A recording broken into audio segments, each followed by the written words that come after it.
you're telling me you're leaving, but all I wanna do is hold you now and hear the sound of your heart beating. If there's a way to stop this, show me how. I know you're telling me you're leaving, but all I wanna do is hold you now and hear the sound of your heart beating. If there's a way to stop this, show me how.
FM.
What's up, hackers? Welcome to Saturday Hacker Day. My name is Taggart, and today we are going to be doing some blue team stuff. But first, as always, we're going to talk a little bit about this week in cyber news.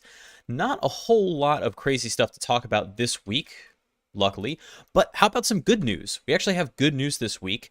Sysmon, beloved logging solution for Windows and Linux systems, has a new release. I don't know if Sysmon for Linux actually has a new release, but Sysmon 14.0 was released this week as part of Patch Tuesday, actually.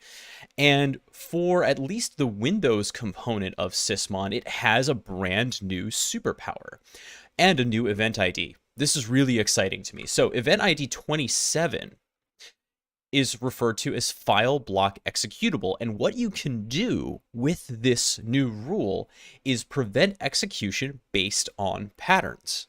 So any property that an executable might launch on, for example, a process start. So the image, user, target file name, even hashes, right? You can actually write rules to prevent the execution of such processes, such executables, with this Sysmon rule. So think of it as a really specified application block list delivered by Sysmon. And then when something attempts to launch it, you'll get the alert through your same logging.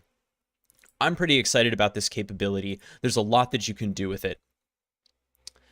Conundrum, good to see you. Lonely Edith, thank you so much for the subscription.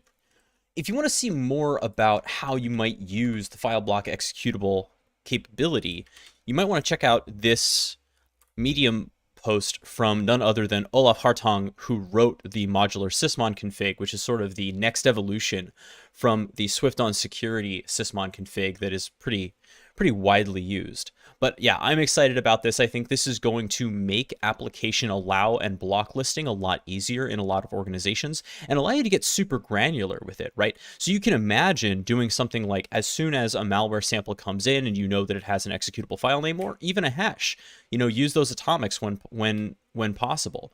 Or if they have some sort of other indicator in there that Sysmon might pick up, you can write this rule to prevent execution. I'll also say that there are some folks talking about things like using this to prevent execution from the downloads folder in somebody's user home directory. I don't think that's a great idea because there are a lot of reasons why you do need to run executables from a downloads folder.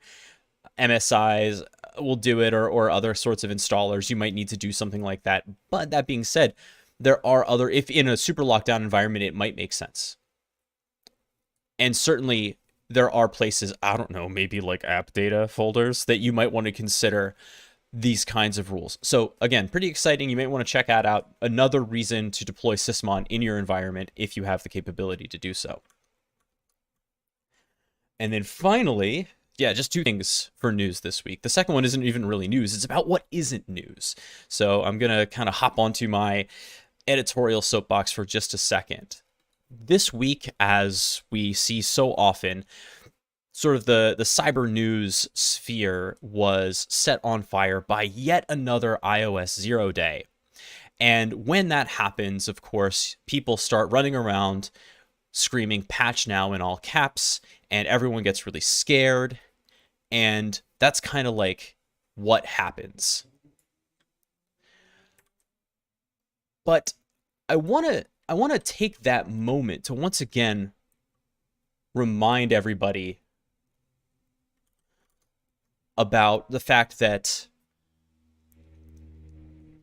cyber news headlines are not threat intelligence.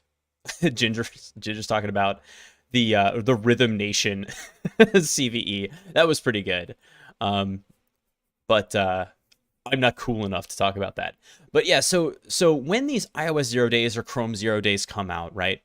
Especially the iOS 0 days, though, everyone's like, patch now, patch now. This is under active attack. Yeah, but you're not.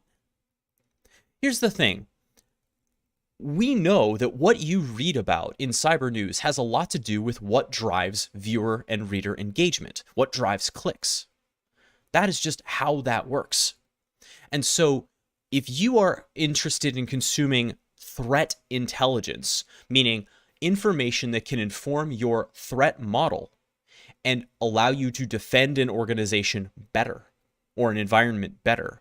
You cannot just take headlines at face value and say, oh, if they're reporting about it, it must be important.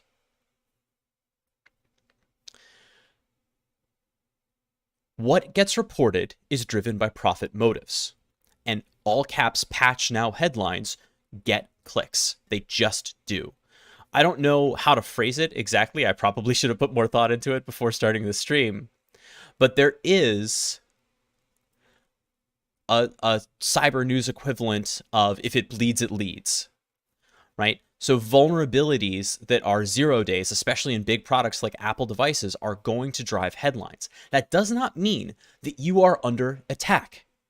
And it does not mean that you should be screaming patch now every time it happens. Should you have auto updates on iOS? Of course you should. Should you have regular patching cadences for other things? Of course you should. But there's a difference between iOS 0 days that are getting exploited by nation state actors targeting like leaders of nations and the Log4Shell, right? There's a difference between these vulnerabilities and their scale and what you as a defender need to do about them.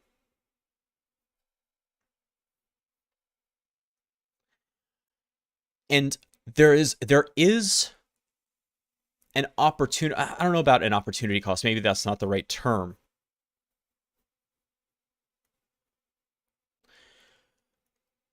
But there is a cost to constantly parroting these threats as the end of the world every time it happens.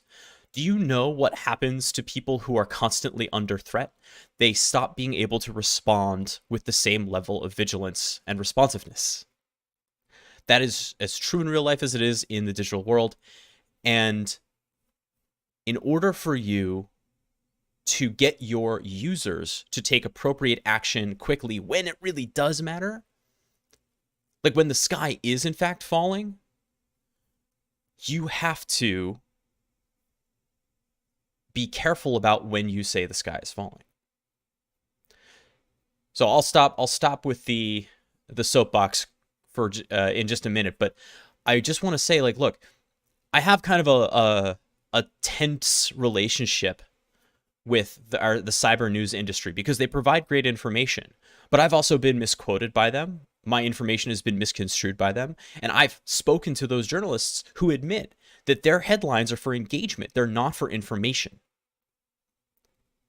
And so we have to take that under consideration and take that information, those stories, with quite a few grains of salt, and realize that there's a difference between that kind of threat intelligence and the more sober, deliberative analysis that you're going to get from organizations like Mandiant or Unit 42 or even the Microsoft Threat Intel Center.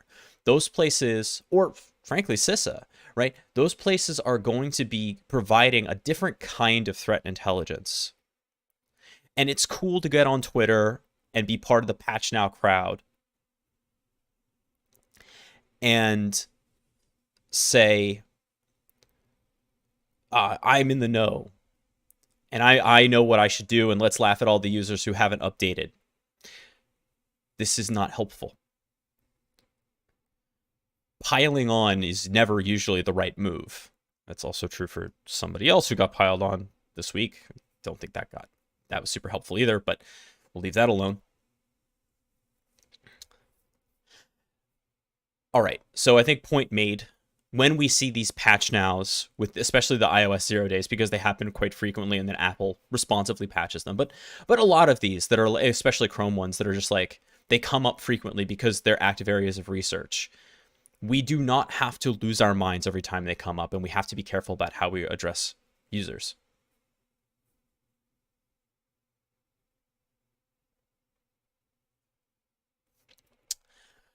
All right. With that, let's see, a couple things I want to address in chat. So, hey, Holy Flesh, what you're talking about is a crime, and we don't do that here, and you should not.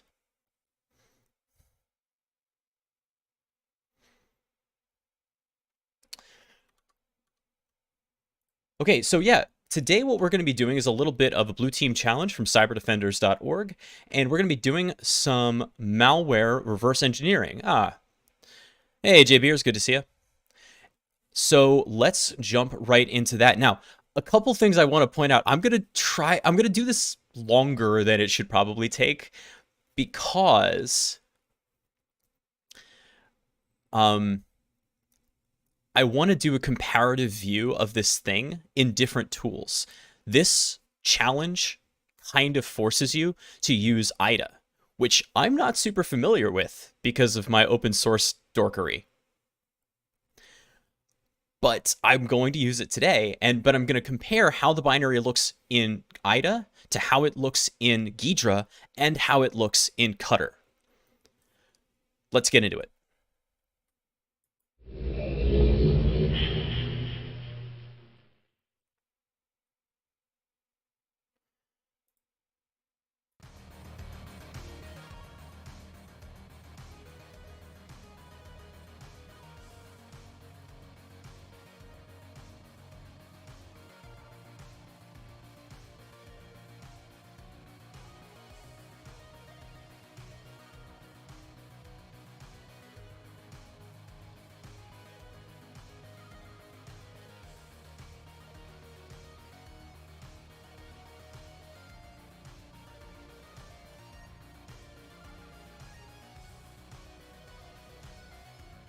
Yeah. Holy flesh, I think you're treading on thin ice here. We don't really discuss criminal activity.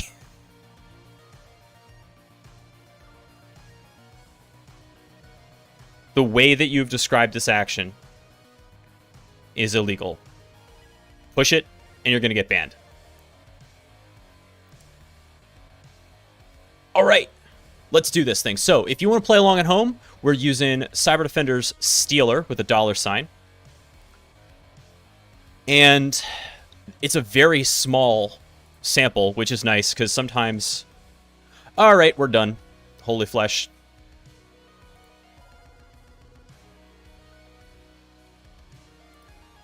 Thanks, Husky.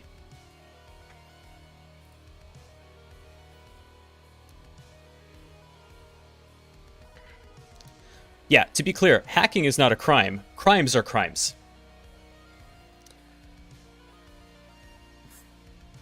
So this thing is a .bin. It's only 120K.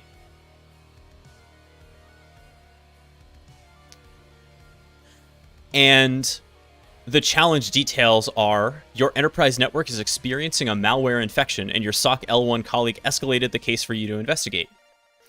As an experienced L2, L3 SOC analyst... Okay, analyze the malware sample, figure out what it does, and extract C2 server and other important IOCs. P.S. Make sure to analyze files in an isolated virtual environment, as some artifacts may be malicious. While true, we are not going to run this thing dynamically, so I'm not super concerned about that.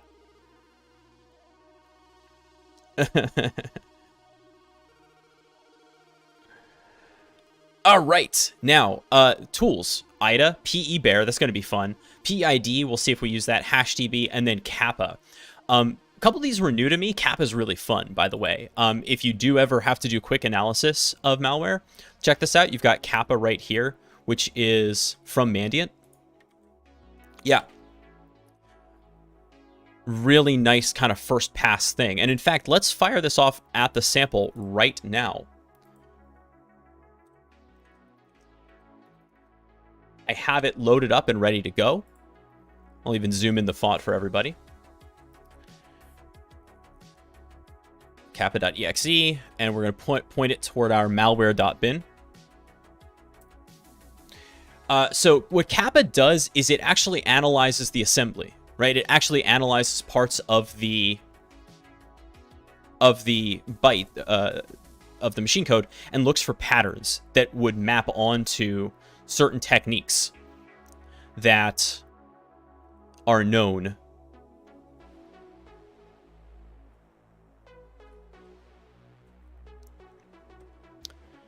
And it'll even give you a MITRE attack breakdown.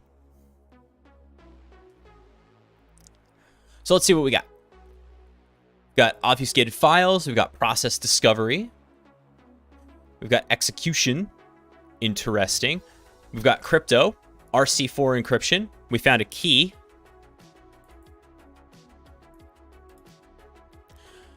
And there's some check strings. There's some defense evasion. Little Heaven's Gate action here. Capabilities. What can it do? 64-bit execution. Decompressed data. Reference a base 64 string. The output even matches the color scheme. So Yanner, some of that is because I went to the trouble of installing the Dracula theme for PowerShell.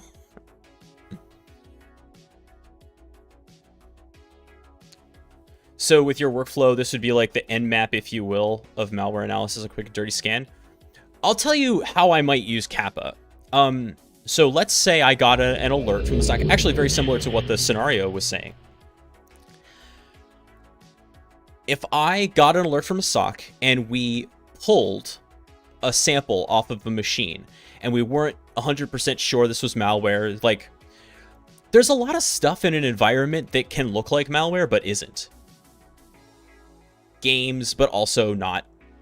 And so even line of business applications, if you don't know about them in an organization large enough, can look like malware because they're written poorly or written without best security intentions in mind.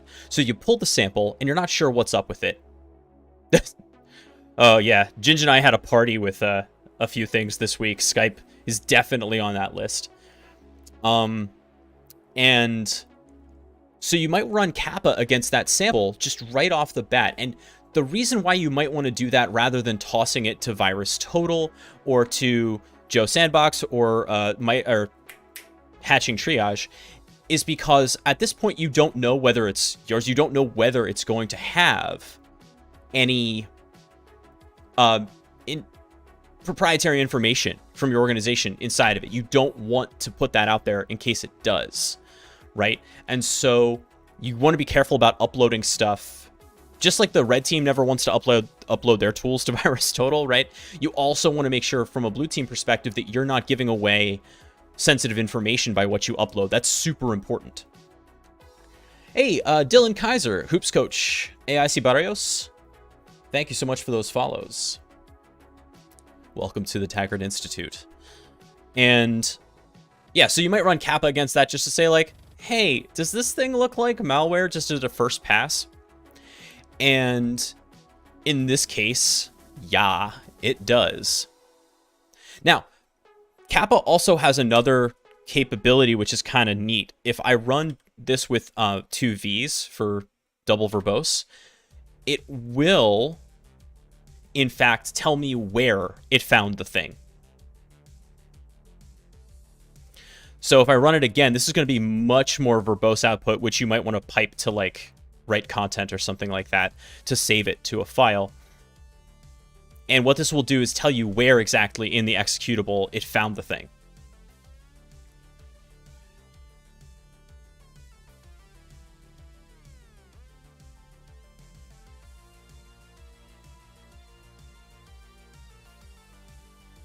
See? So it tells you where the function address is. It tells you what it's about. I think this is a really, really cool tool. There's a lot to it, right? And you have to be pretty comfortable with reading assembly to see what's going on here. But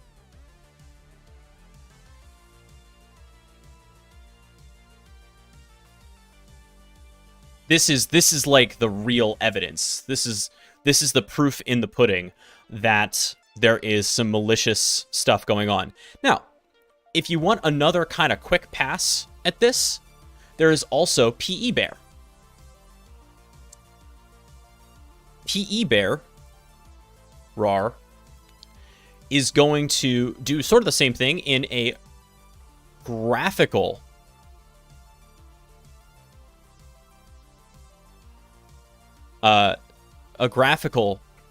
approach. Now, this isn't going to tell you, hey, this is evil. It doesn't map to capabilities, but it's a nice quick pass at this thing without loading this thing up into a full disassembler, right? So we can see that it has sections. We can Look for section headers, right? Imports, things like that. Very handy. We can see that it's importing kernel32.dll and only kernel32.dll, which I gotta tell you, to me, that's actually a tell. If you're only importing kernel32.dll, you are trying to not use things like Win32, right? You're trying to avoid certain API calls. I mean, depending on what you're doing. And we've got a sleep. And output debug string. Okay. The sleep is... This is a tell for Defender.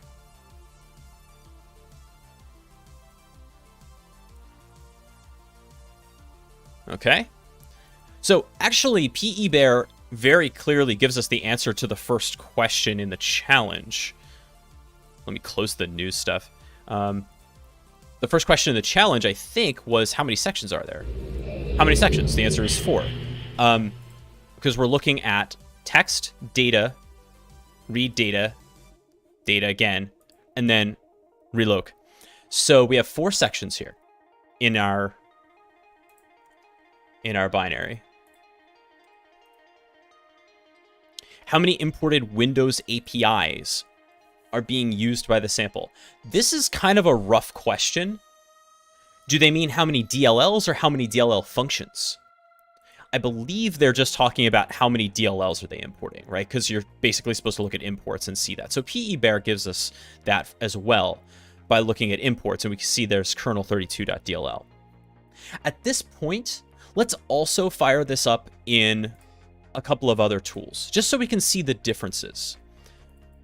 If you hang out here, you know I love Cutter, so I'm going to use Cutter first to take a look at this.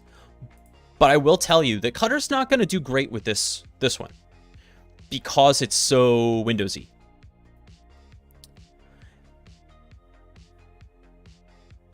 Let's go to the graph. Windows graph. Thank you. So we have our graph here. But we don't have any nice names for anything. It hasn't resolved any of that stuff. Hey, now that everybody's here, I do want to call out that in addition to obviously Husky and TCM doing an amazing sale for $1 with code $and a dream for PMAT, Practical Ethical Hacking, and I think another one. You can also now get PWST for 80% off because you're watching the stream. Yeah, Linux 101.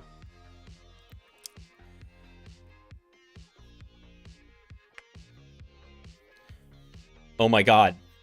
Everybody's telling me it's Linux 101. I get it. By the way, if you want a free, like as in actually free Linux course, I have you covered. If you go to learn.taggarttech.com, we have Intro to the Linux command line and Intro to regular expressions, but the Intro to the Linux command line is a really solid micro course. Yeah, while you're there, pick up SAR's Oral History of Binary Exploitation course.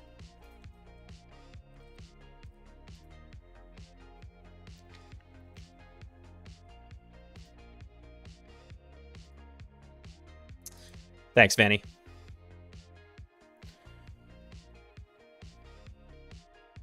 Yeah, I put all of my like command line foo into this. So if you want to become really good at using the terminal, start here. And then the regular expressions course does the same thing for regular expressions. All the weird junk that I do with regex, including with sed to clean up data, I put that in there as well, including how to use it in both Vim and VS Code.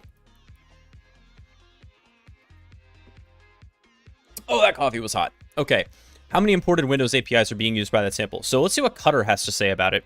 If we go to imports, you can see that it's 2 functions, but both from kernel32.dll. So you can see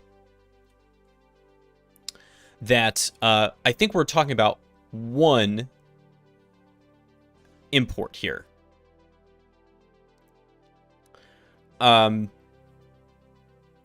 I'll tell you what, let's fire up Ghidra as well. Let's just get them all going.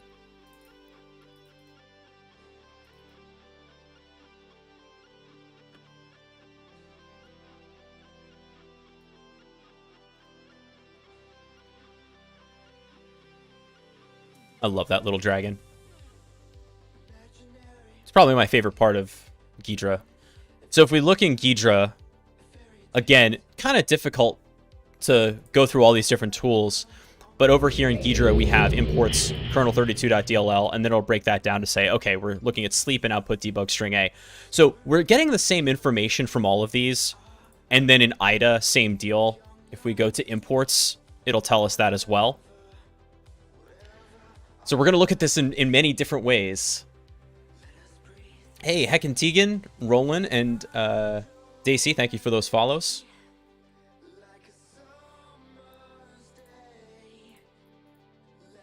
So the answer should be 1. But see, no, because they actually mean Windows functions.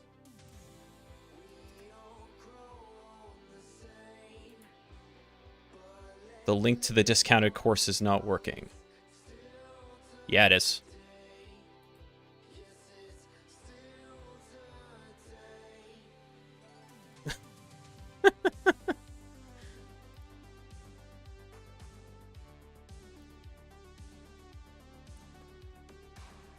All right. So they meant 2. One of the things I will say, like, I like CyberDefenders a lot, but one of the things that I run into pretty often is a bit of a language barrier where the folks who create these challenges, they write them in English. English is often not their first language. By the way, that is totally fine. Right? I wish that I spoke more languages so that I could refer to people on their own terms. But I just want to warn you that when you're doing some of these, a lot of times the questions are phrased in ways that may lead to the wrong answer. Like so. A single DLL was imported, but 2 functions were used. So it says the sample is resolving the needed Windows APIs at runtime using API hashing. Look at the DLL entry point, which function is responsible for resolving the wanted APIs. So first of all, let's learn about what that is, API hashing. Thanks, iRed team.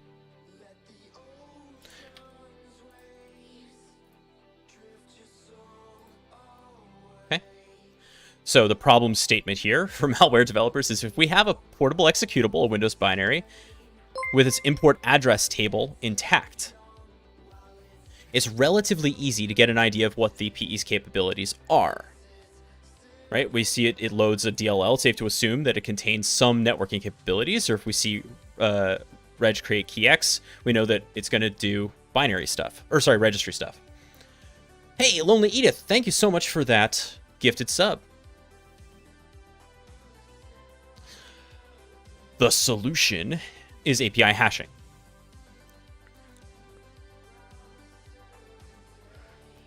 So we can see that there's create thread in the unhashed.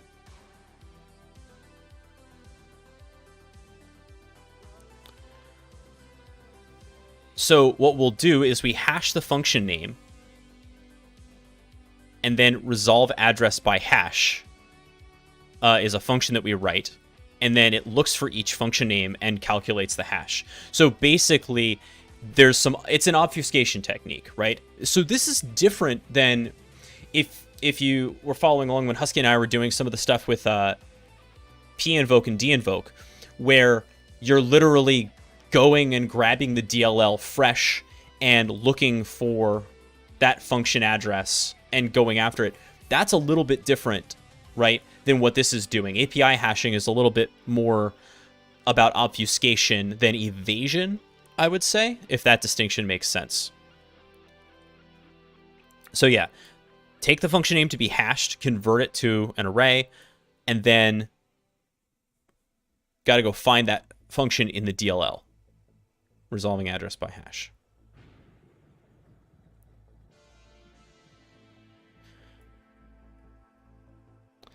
So you go to the base address of kernel32 or whatever, goes to the export address table. iterates through each exported function by name, and then calculates its hash value using get hash from string. So this is the kind of behavior that we would expect to see if this thing is using API hashing.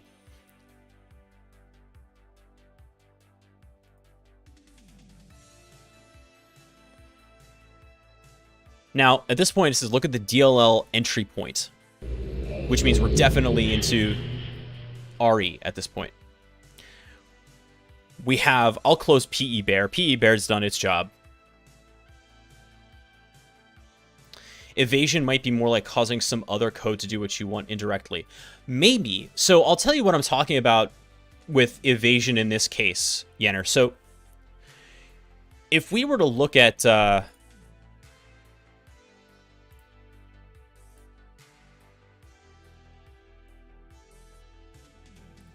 I'll tell you what. Let me open up something else.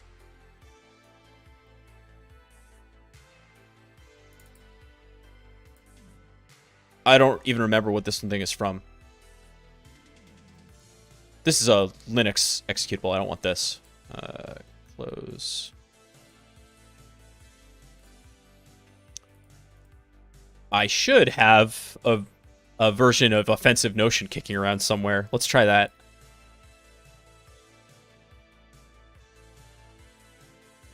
Oh, do I not? Hold on. Let me drop one in there.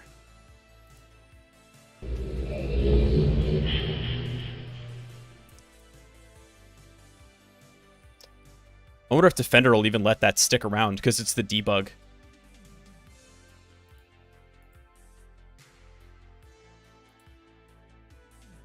All right, let's open up offensivenotion.exe. This will be very funny.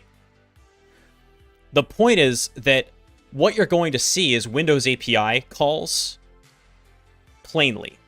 And why that would matter from an evasion standpoint is any of those API calls, if you're running Windows Defender or any other sort of endpoint detection and response EDR software on your target, that API is likely what's known as hooked, meaning it's being intercepted and the call that invoked that API is being analyzed by the EDR, and then you're kind of trampolined, is what it's referred to, back to the API function. So there's kind of there's a proxy in the API when EDR is hooking it. But to evade that, you would perform what's known as API unhooking, where you go after it directly, right? In other ways. Okay, that's going to take a minute. But in Cutter, so back to our original question. Look at the DLL entry point, which is the function responsible for resolving unwanted APIs. Let's take a look at that in Cutter first to see if we can see it. Notice that our function names, I know the text is a little small.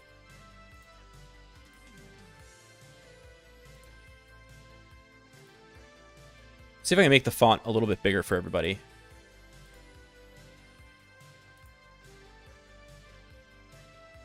Nope. It only impacts the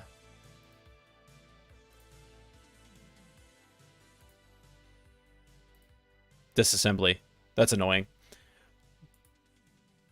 But oh, I forgot to change the Chiron.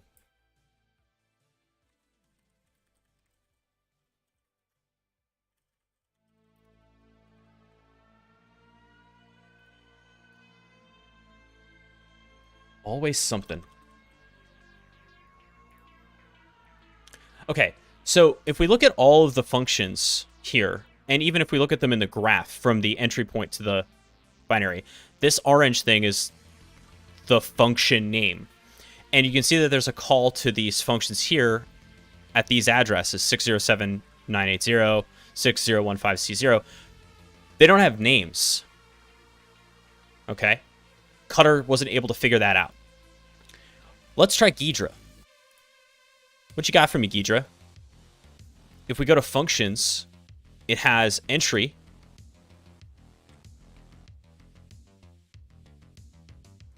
And this is what it shows us in entry, both in the decompiled and the disassembled. and it has the same function calls that we saw before, right? But again, we don't see the DLL thing happen anywhere. And just to confirm that I'm not missing something, let's just look at all of the function names. There is a DLL register server down here, but there is no... In fact, let me go to Windows and Symbols. Oh, I do have symbols. There. I do not have a DLL entry point. I only have DLL register server. Those are not the same thing. So Cutter's not really helping me out, and actually Ghidra doesn't see this either. And this is because it's an IDA thing. I don't know exactly why, but in IDA, I see the DLL entry point plain as day. And in fact, if I look,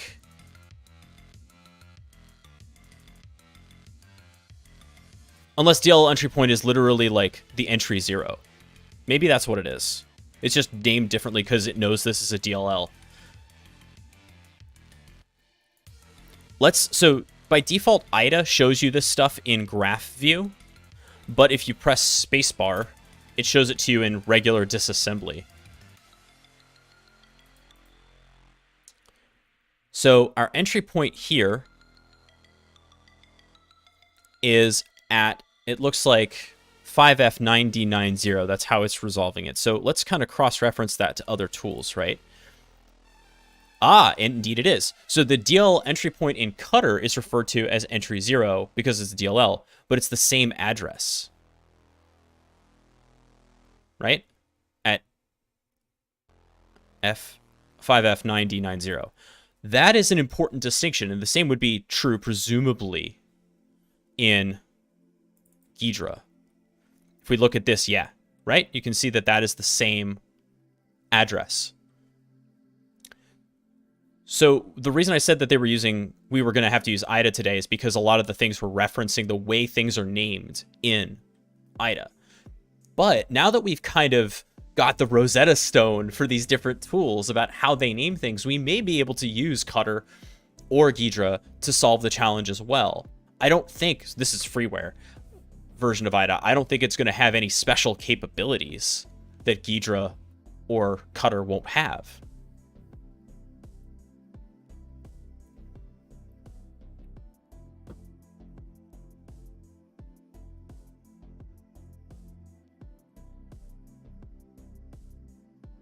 All right. Offensive Notion is still getting analyzed. The debug is big because it has all the symbols in it. Okay, so actual question was, the sample is resolving the needed when APIs at runtime using when API hashing. Look at the DLL entry point, which you know is just the entry point to the executable. Which function is responsible for resolving the wanted APIs? And it says sub whatever. So we actually have to read this thing now and see what these things are doing. Now, in IDA, let's go back to that graph view. We know that there is a call to this sub 607980. And there's a call to 6015C0. We know that there are these two function calls somewhere in here. Here it is.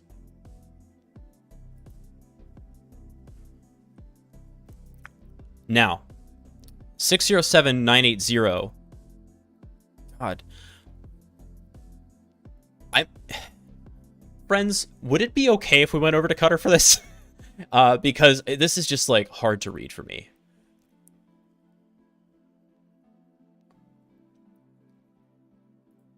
We'll go back and forth to compare tools, but like if I just double click on this function here, first of all, it's zoomed in better, so you can read it. So what are we seeing here? The first thing that jumps out at me is a bunch of jumps and compares. So even without knowing what this code is doing right away, some XORs too, which is interesting. We could go to the decompiler.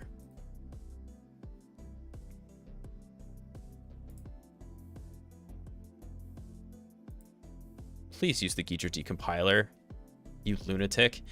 All right, so we're seeing loops.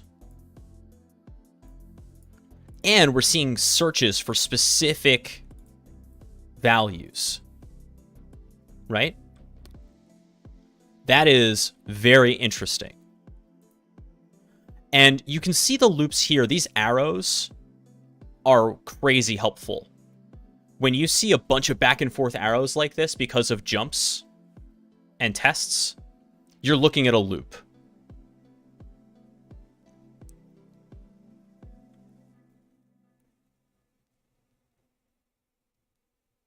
Yeah, so we're comparing, so we're moving something into an address in memory, or moving something into a register from an address in memory. We're comparing it to this value, whatever this hard-coded value is. And if it's valid, we jump down to A4D. 6079.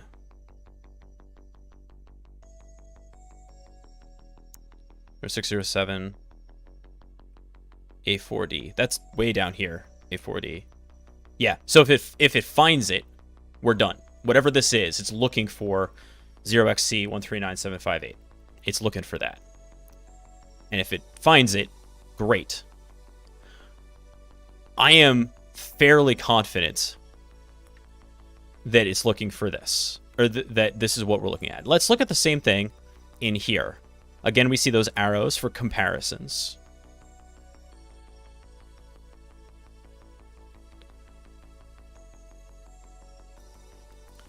So it's called sub 607980 in IDA. Interestingly, no.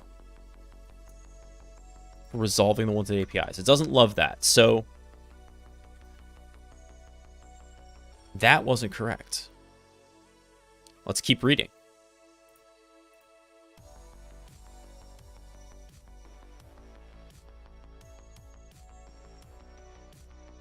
Now, there are other function calls in here.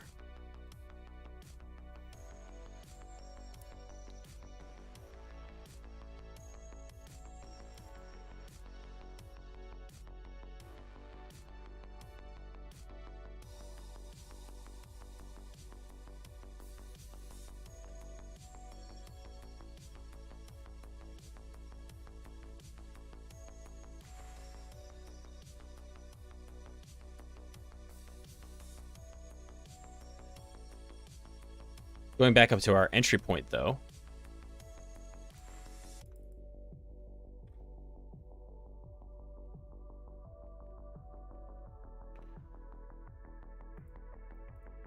Let's look at this other top-level call.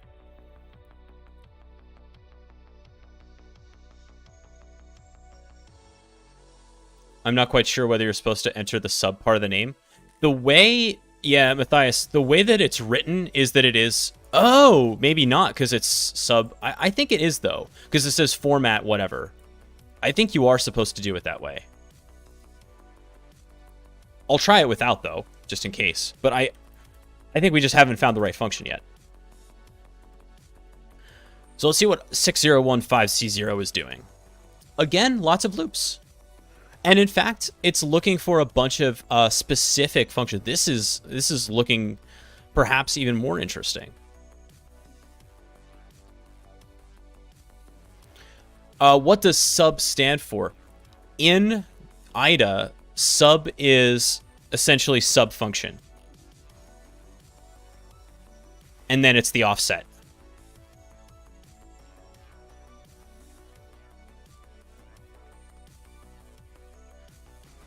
IDA uses sub, just like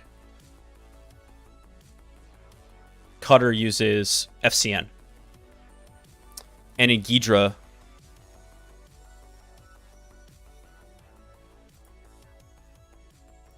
it has these funds like so.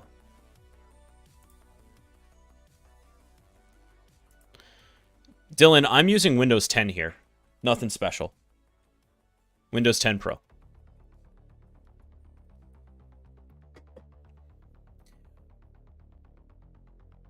Subroutine, that's the word I was looking for. Thank you. Right, so this one's pretty loopy as well. And it has multiple comparisons that are really, really interesting. It's a hard-coded values here.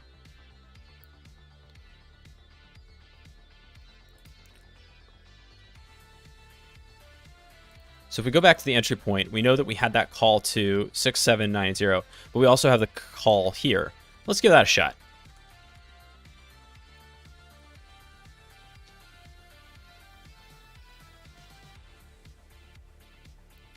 Looking inside the function described in question 3, which function is responsible for locating and retrieving the targeted module? So we're going even deeper now.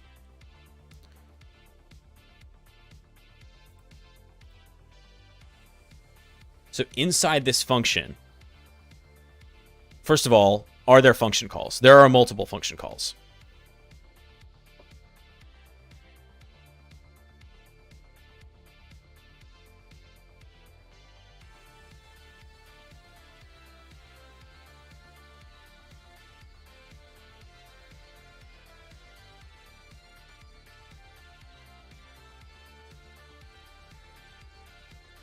This is the first one, 607564.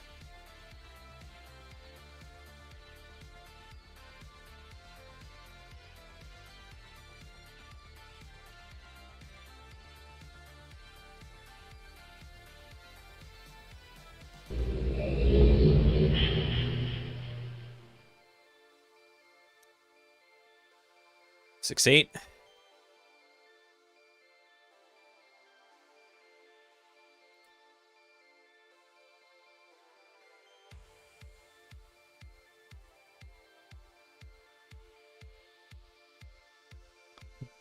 Bunch of 32-bit integer arguments to this function. This is what we're seeing here.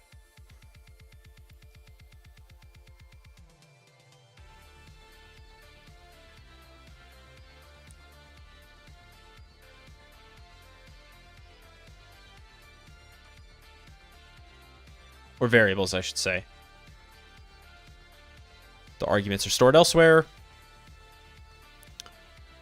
Looks like ESI, DI, BX. So if we didn't know exactly what these functions were doing, we could try to figure out what the function's signature was, right? So for example, here, what are we doing? We have 3 arguments. And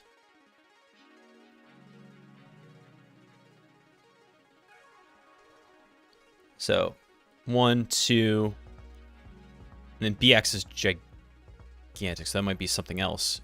Yeah. That's coming from EAX. So the stack pointer from there. Yeah. Mysterious 7, thank you for the follow.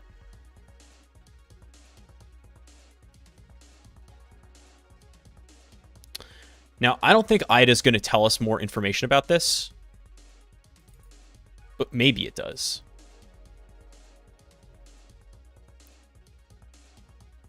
Nope, it looks pretty much the same.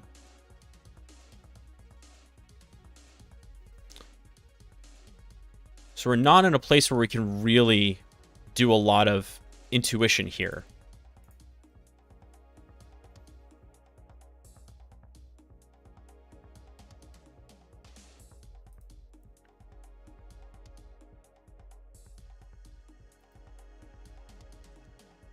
So here's our decompiler version of this. A little bit more of a C-type syntax.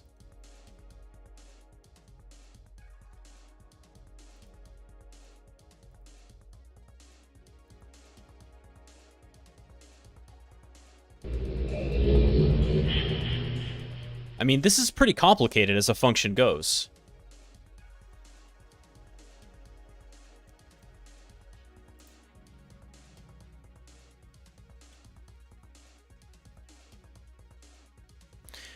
Now, let's see if we can start comparing some of what we saw before in our Kappa run.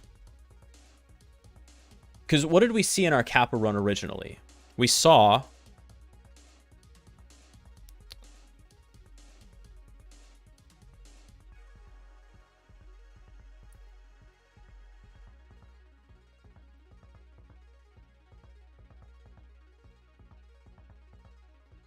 enumerate PE sections,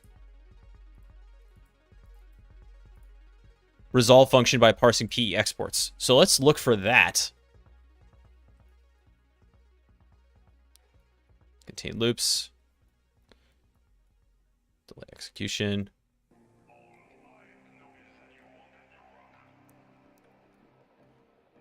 Base 64 string.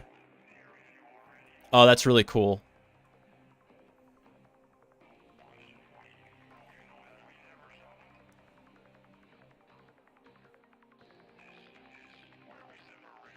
There's a check string, and they found a base 64 string at 3A260.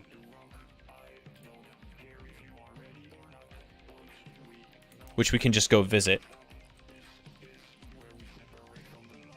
Or not.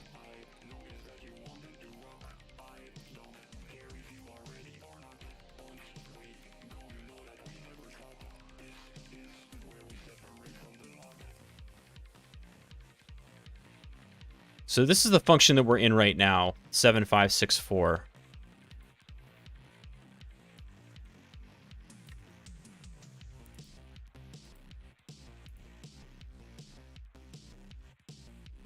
Oops.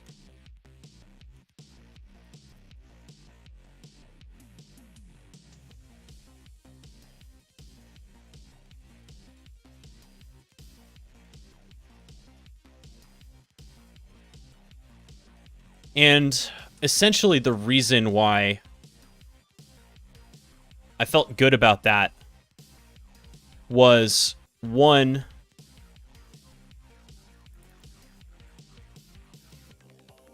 so 564. Two things. One, its location after these comparisons. And two, the number of things it was resolving, or the number of arguments, which was not too crazy.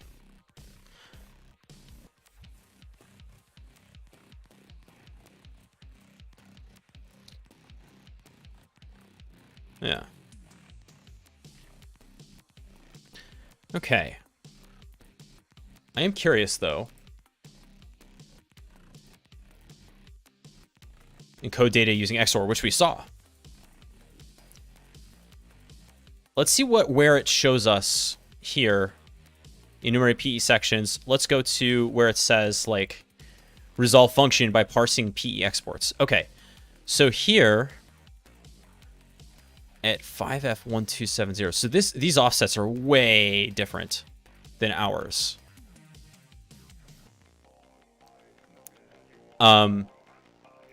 But it shows us the opcodes, right? There's a MoveZX.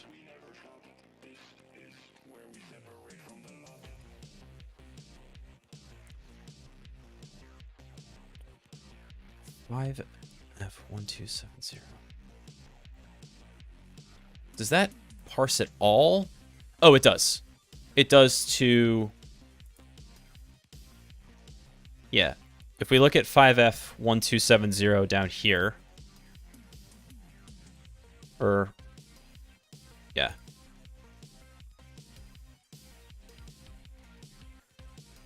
Look at how many things it's keeping track of, right?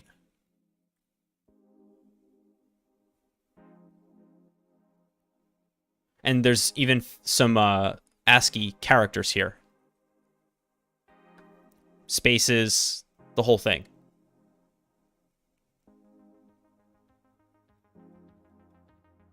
So what did it see in 5F and 270?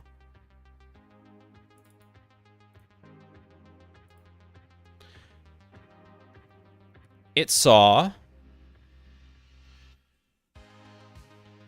a MoveZX at 14FA.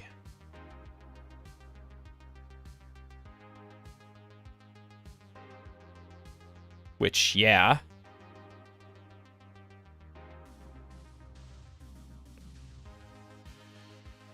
Pretty cool that it's able to pick that stuff up. Now, show cross-references. it's coming from this 535,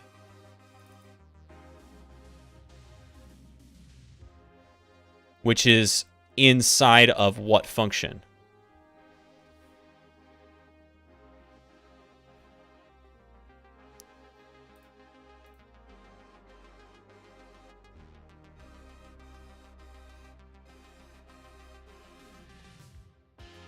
We're in 5150.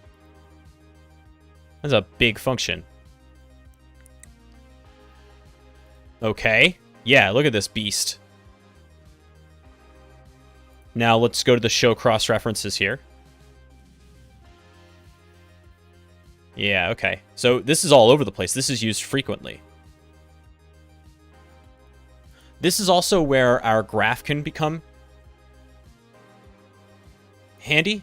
Oh, hey, Husky. Husky has a really important question, actually. For the i368, I'm pretty sure he means 386. Lore Master's in here. What's the difference between Move and Move ZX?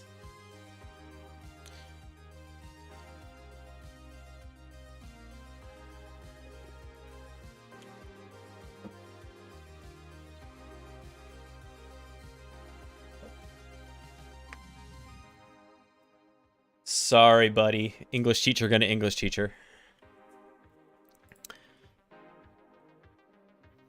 Oh, that's right. You're using the space keyboard now.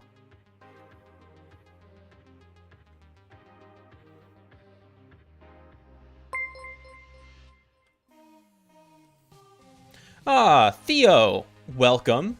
Welcome, Raiders. Thanks for joining us here at the Taggart Institute. We are reversing some malware without debug symbols today, so we're doing it hard mode. We're doing the CyberDefenders challenge called Stealer. Fairly new challenge, actually. What type of hashing is being used for the API hashing technique? Well, does Kappa give us any indication here? Because we haven't seen, we saw, you know, base 64. That's not hashing, right? That's encoding.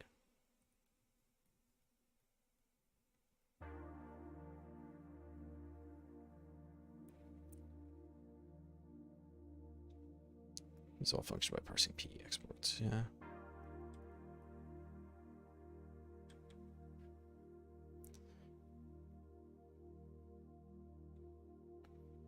Crypt data using RC4PRGA. That's potentially what we're talking about.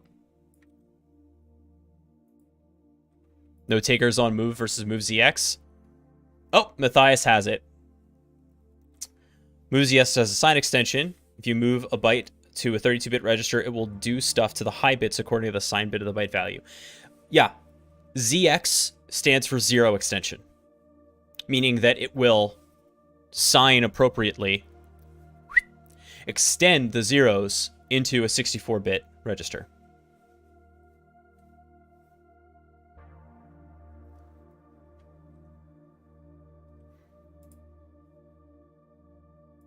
I think I got that right. But let's go to the source just to be sure.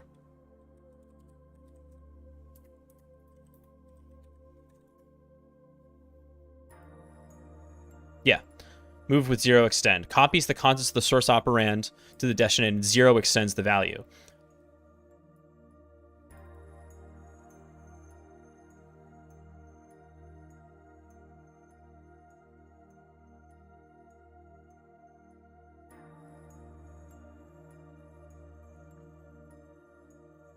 You'll see this a lot with small values that are moved into EAX before an XOR test as part of the ASM. Right, because you need zeros across the board there.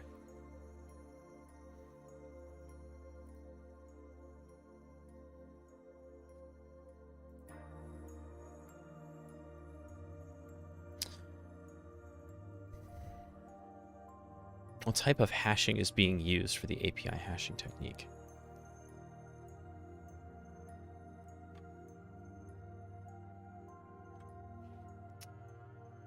I'll take a hint on this one. Look at the hashing constants. Okay.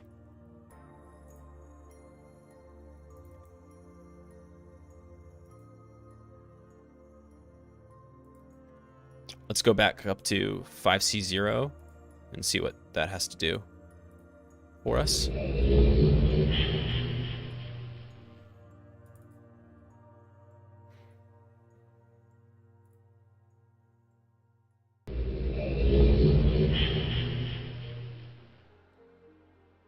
remember, we're talking about constants here.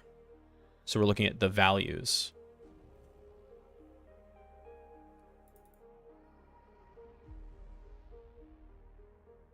Mark 13 at...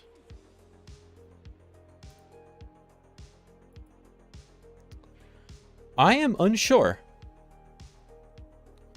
Not a whole lot to go on with this one.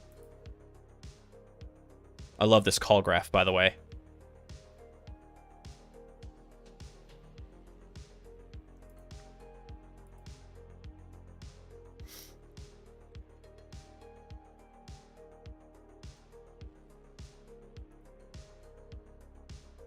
The constants. Is there like a SHA or something in here? No.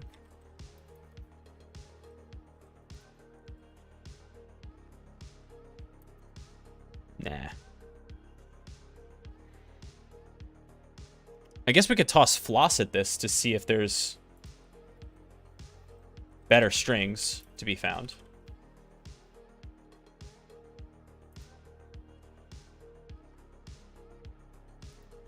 Couldn't hurt. A new version of floss just got released too, so let's give that a shot.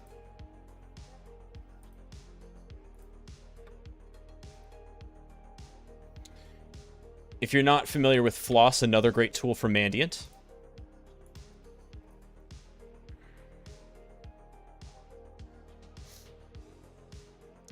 By the way, hey, new viewers, we are running a sale on PWST for you.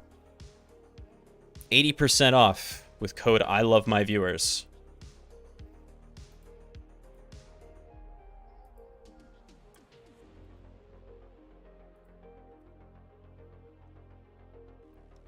All right, let's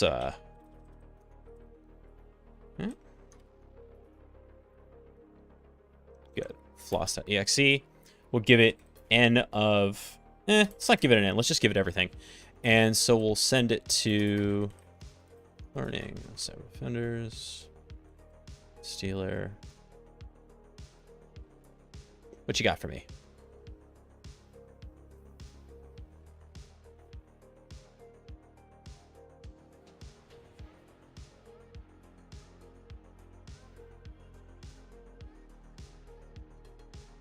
Yeah.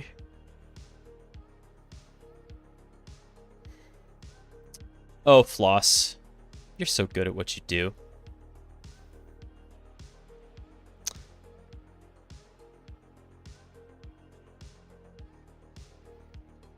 I swear to God, does it actually mean base 64?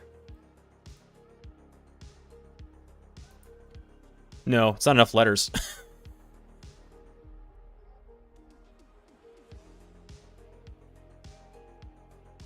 I am a little stumped. So reverse engineer wizards. What should I be looking at to help determine the hashing technique here? Now we're using the address. An XOR. Maybe let's walk that back, because we know we saw XOR being used. About to see a DC United game? Enjoy.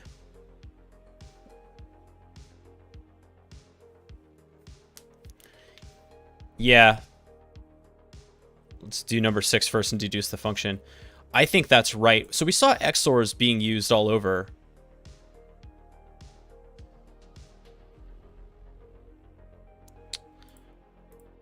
I think the name of the game here is finding... So search is cool because... Well, let me go to disassembly.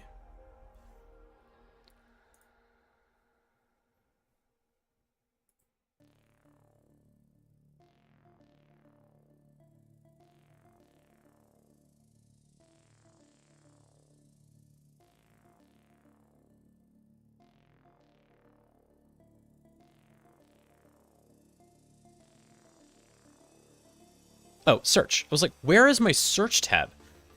Guess what? Search allows you to search for opcodes in Cutter. So we're searching for XOR.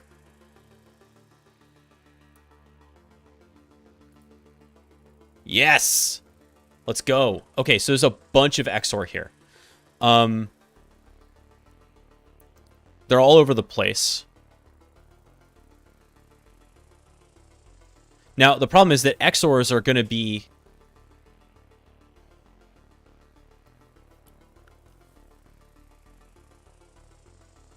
Exactly. XOR EX is probably Boolean eval. Exactly. ECX. Possibly Boolean eval as well. Ah. There we go.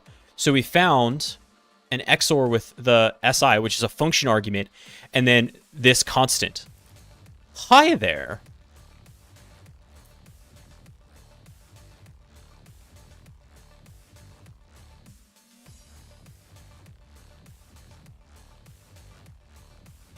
One name of a hash function that satisfies the car name is CR32. Ooh. All right. Well, I'll tell you what. I think we found the hashing function. What are we in right now? We're in 5F2 A40.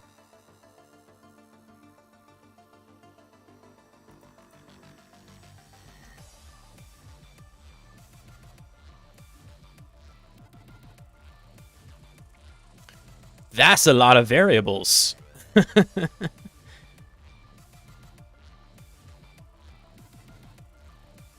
Let's look at this in the decompiler, see if it's...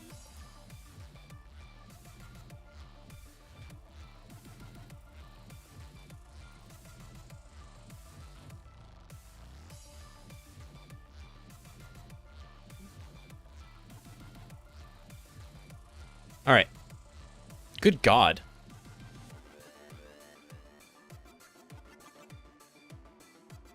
So it's calling some functions. It's looking for null bytes.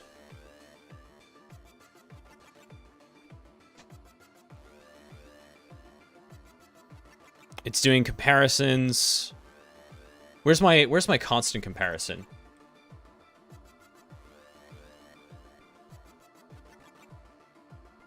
Couple of them here.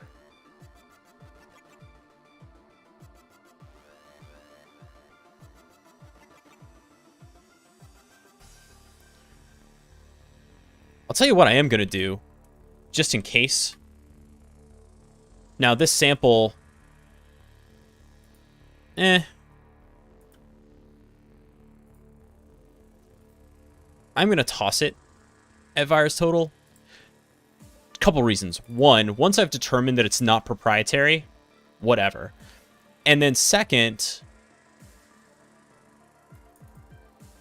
sometimes these challenges want you to do that. Yeah.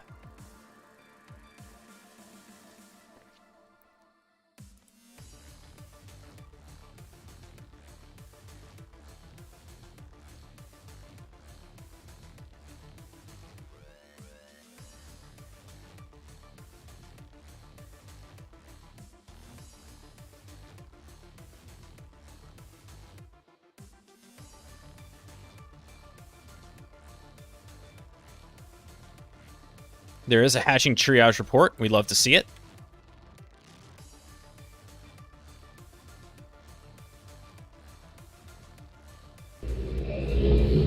Yeah, that's right. We saw RC4 as an encryption method, but that doesn't, like, make any sense.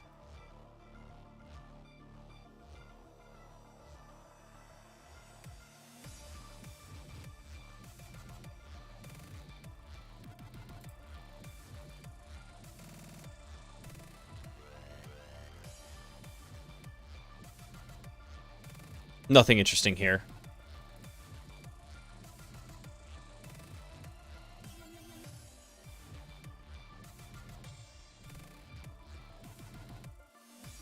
Okay. Look at the constants. Again, Kappa told us that it was RC4.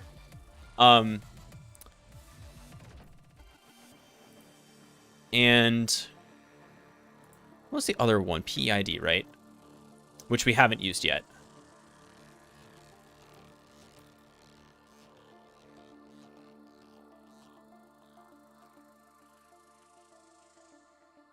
Ugh, God, Softpedia. Ugh. You know what? No. Because it's already unpacked, so I'm not too worried about that. Okay. Well, let's see if we found the function here, because this looks promising.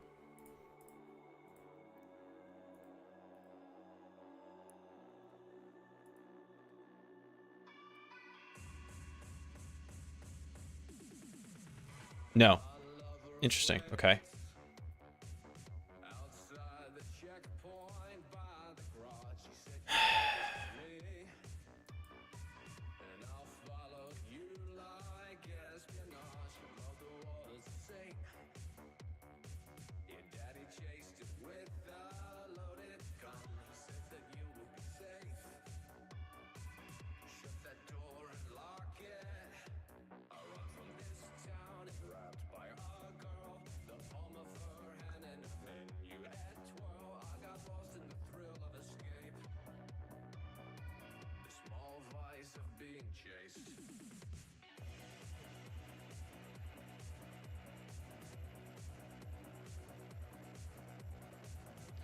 Matthias says 6RC.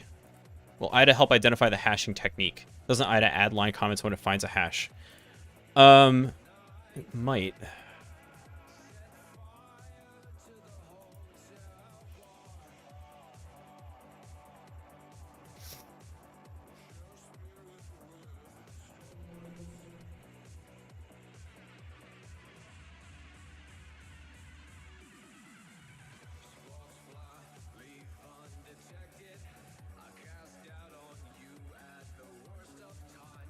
So after here comes here.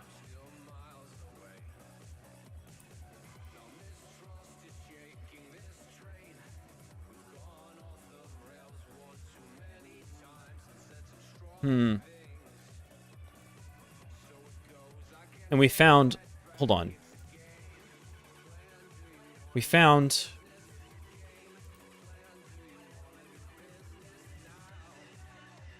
locating and retrieving 607564 was the one responsible for retrieving the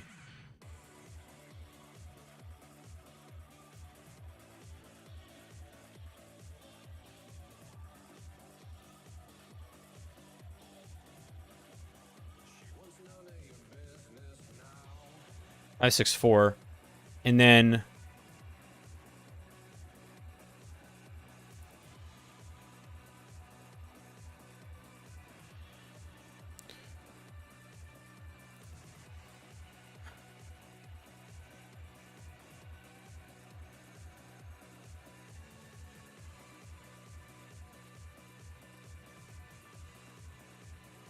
hatching tree. So this is Dridex, right?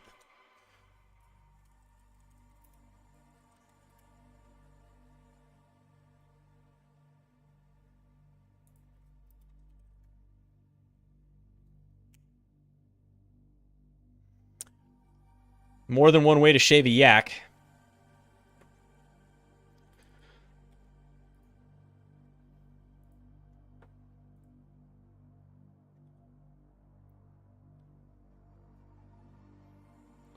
CRC 32.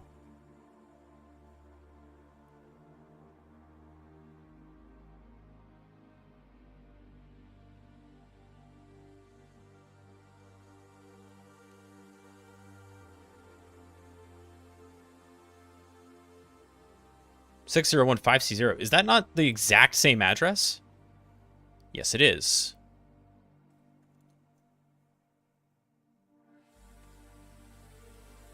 A131.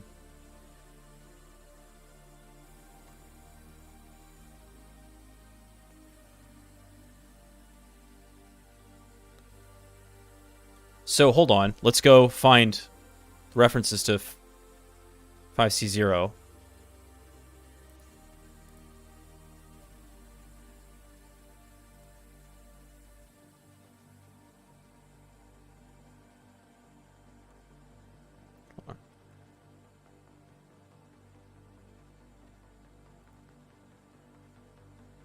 Yes, 6015C0.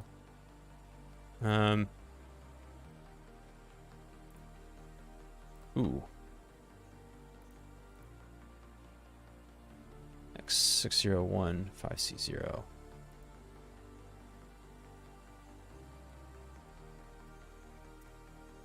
Great. Now let's go to the cross references for this. Ooh, yeah. So look at this. You can see the cross references.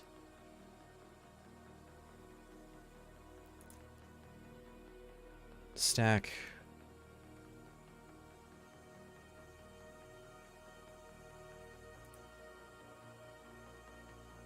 So each time these same constants are getting pushed onto the stack before the call. Well, not this time. This time it's a little bit different. But almost every time, look, you can see this is happening. 6497. CRC32 takes 2 args, the data array to hash and the length of the array. Well, yeah, okay.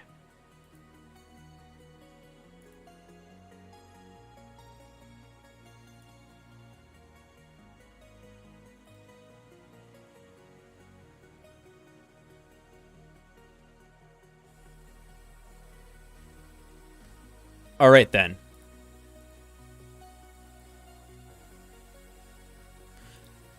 By the way, just as a logic check, how did we get to the 6015C0 first? Not through this. Okay.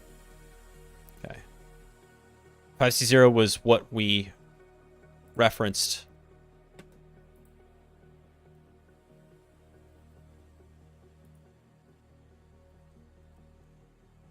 We said it was this, but no, it's what is the address of the function that performs the hashing? Apparently not. But it is CRC32. What is the address of the function which performs the hashing? So we're seeing this happen.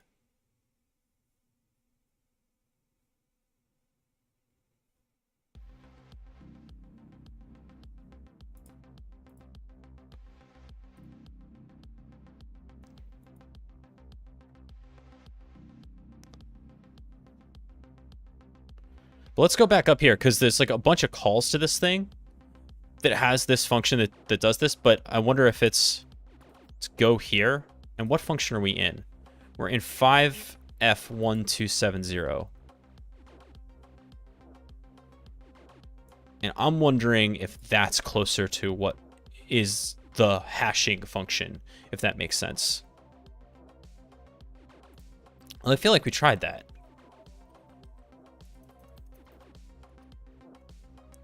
F1270. Yeah, no, I don't know what they're looking for here.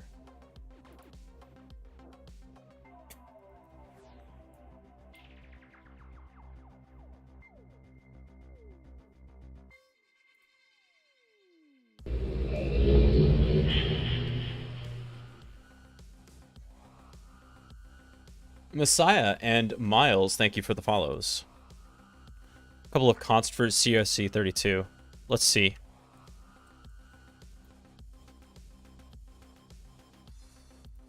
CRC32 demystified. Boy, we're going on a learning journey today.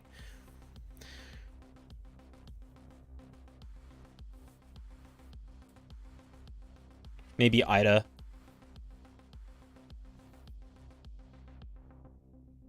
Hashes will help? Maybe.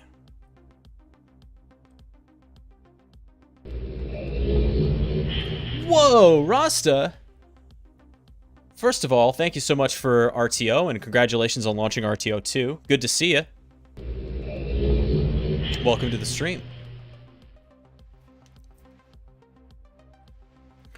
We're doing some blue team stuff. I'm excited though. I'm like 22% through RTO2 and bugging Husky about stuff like calm hijacking.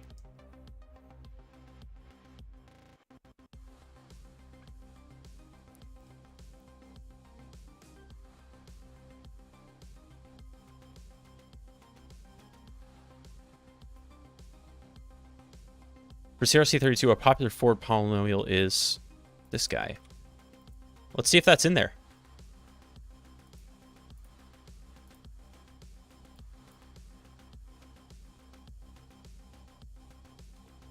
Searching for the values.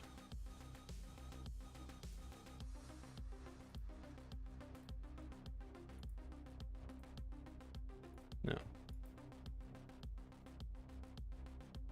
I love that you can search for ROP gadgets in Cutter. I think that's cool.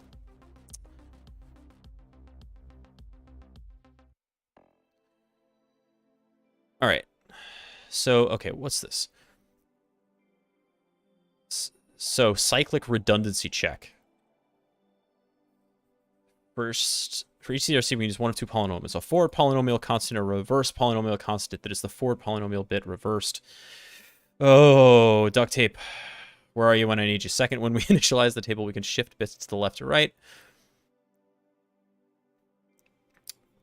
Ooh, interesting. So we should see some move R's, right?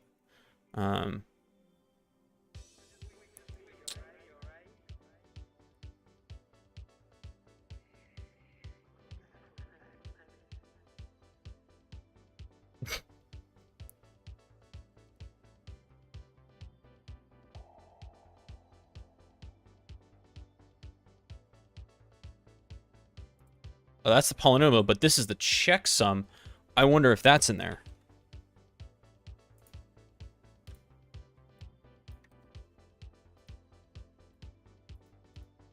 No. Okay, but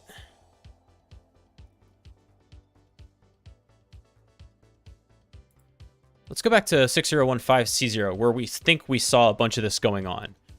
And basically, or in this function, if we go to its cross-references, we see that it's getting called after a bunch of these things are getting pushed onto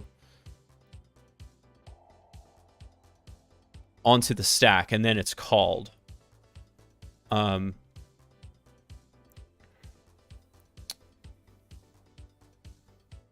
But interestingly, this... Okay, what does this thing do? Let's go to the decompiler to see if it's a little bit cleaner here. Yeah, I think it's a subroutine. Maybe a subroutine of 5C0? Maybe. I'm actually wondering if it's a subroutine. So here's the thing. Let's go back to the disassembly. Here's the thing. Okay, so we see the cross references to this function 5C0, right? And we see that in almost every case, there's this push onto the stack. But that stack ain't accessible to 5C0. If this were the function that we're getting called, right, to hash the thing, those values would have to be put onto DI and SI registers, right? Or the pointers to them would have to be in order for the function to have access to them, because it's a totally new stack frame once we're in there. So these values are accessible within the function that it's using. They're not accessible to this function.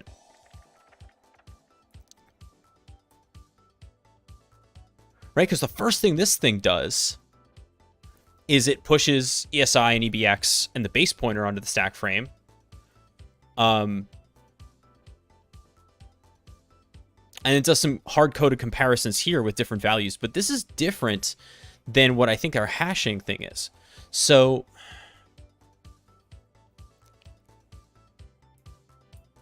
let's walk this back up.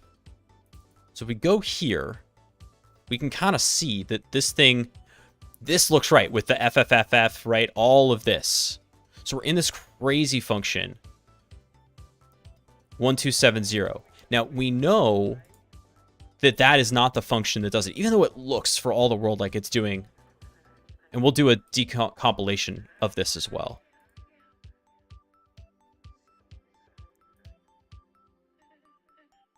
Close some of these other decompilers.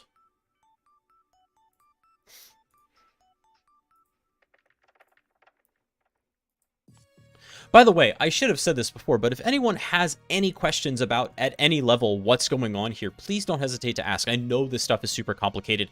It's definitely right at the edge of my capability as well. And so if you have a question about what's going on, please don't hesitate to ask.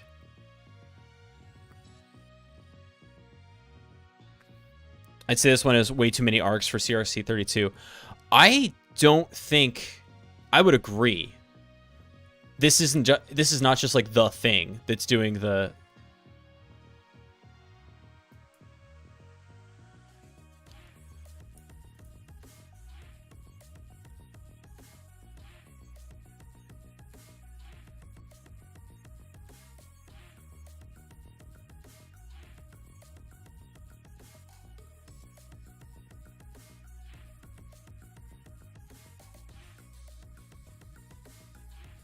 Well, actually, hold on a second.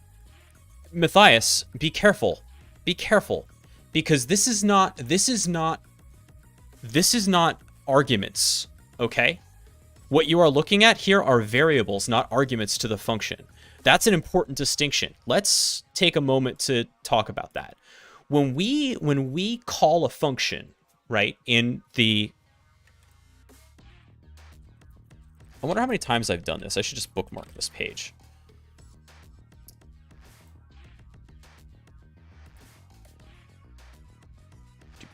Doop.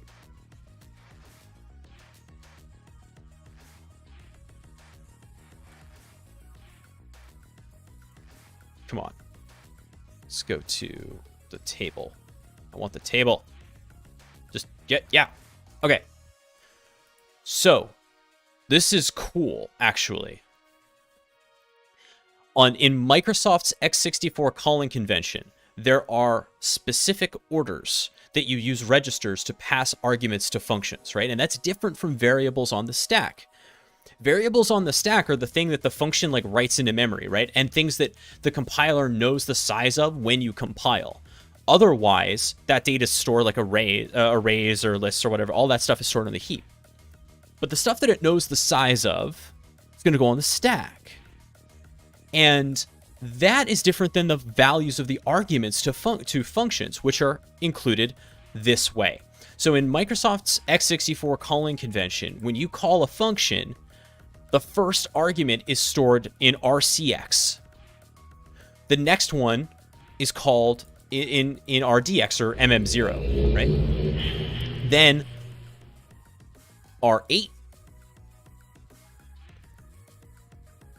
and R9. That's totally wild in the Microsoft x64 calling convention.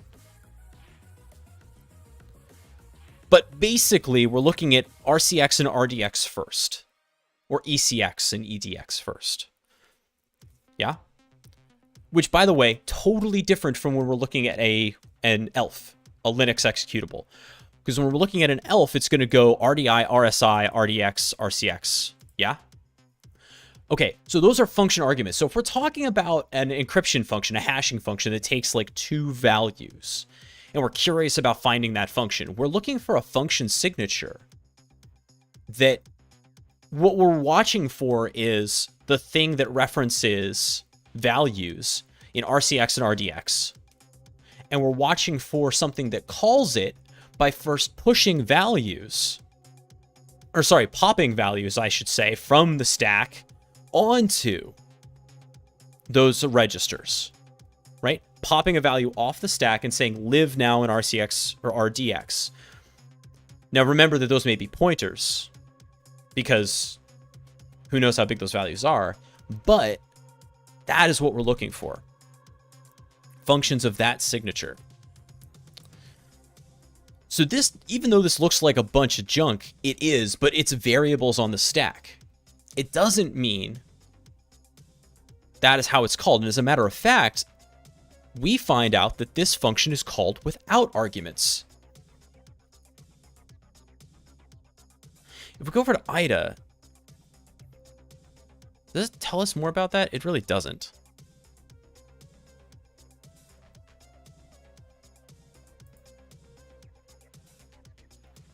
Functions.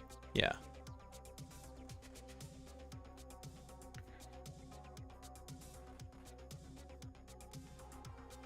Vanny's been writing a MIPS-based DSL router, a bare metal bootloader from reversing the boot binary. It's insanely tricky. Yeah, that sounds tricky. I will not be attempting any of that anytime soon. This analysis of offensive notion has been running for an hour. I think no more to that.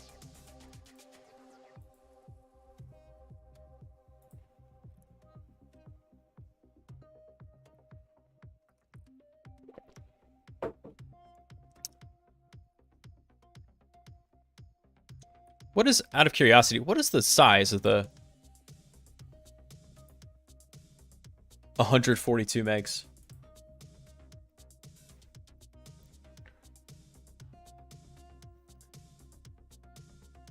Oh, Rasta, the folks that hang out here are some wrinkly brains.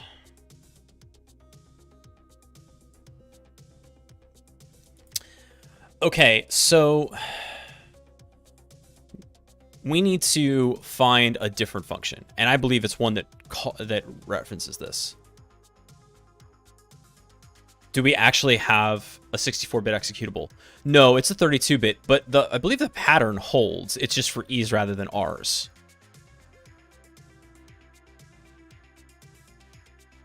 Yeah, so if we're using the fast call, it's still going to be ECX EDX. So the CXDX registers.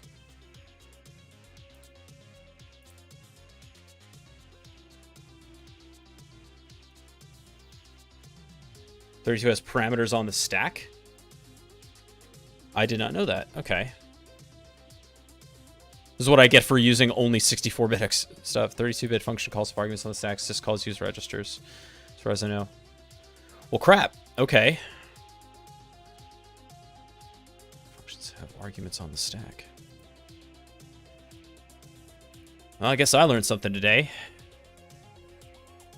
Nevertheless, Cutter is still telling us this thing is called without arguments.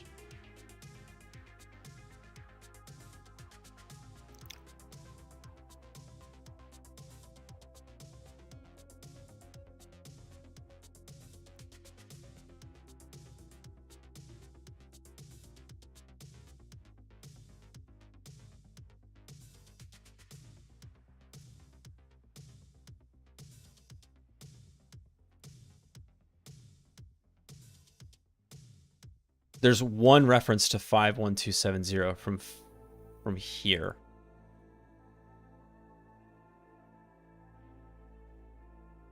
What function are we in now?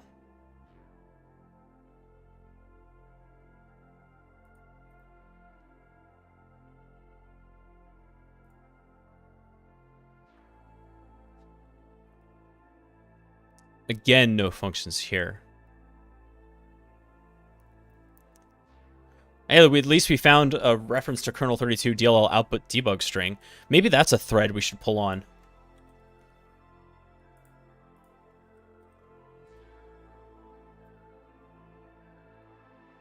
Yeah, we saw that, Sar. Actually, we saw the keys being pushed on, so actually we were closer to being on the right track. In the past, the operating system did not output Unicode strings. The force output sends a string to the debugger.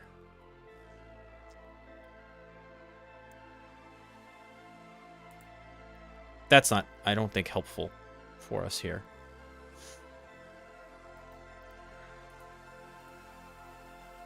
Oh my god, Offensive Notion actually opened. Look at all the great function names that we have on here.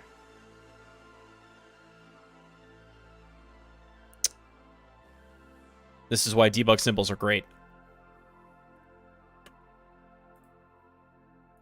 Okay. Back in this, though,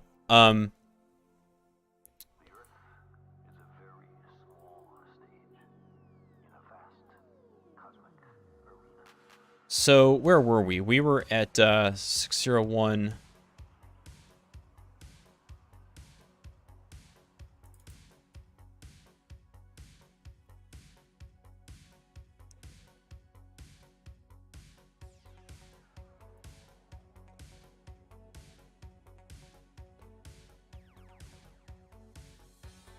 This fellow, right? Yeah.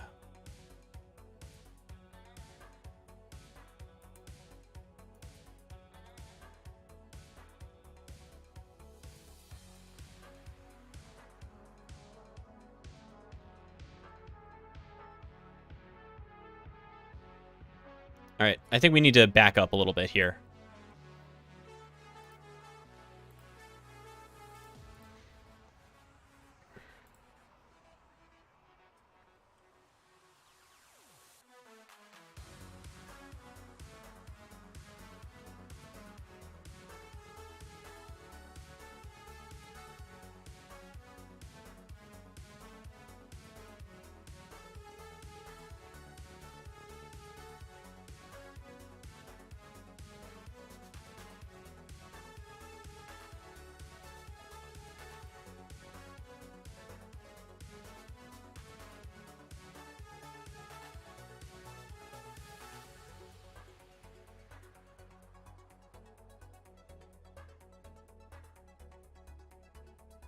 Here's some opcodes we haven't seen before.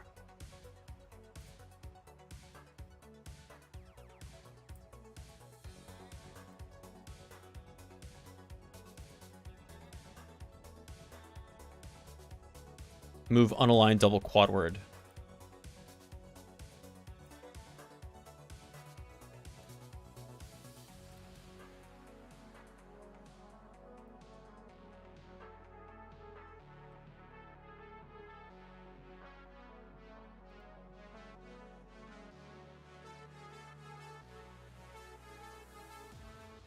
This thing is nuts.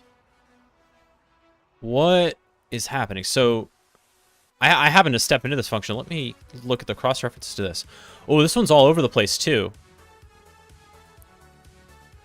Move ECX EDI, moves ECX. Okay.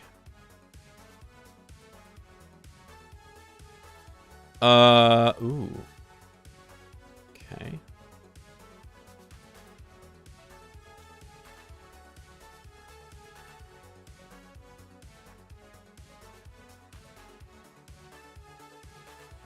If you are looking for a CRC, you can search for the ED.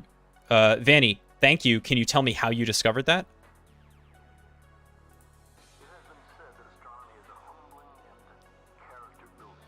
This guy right here? The reflected?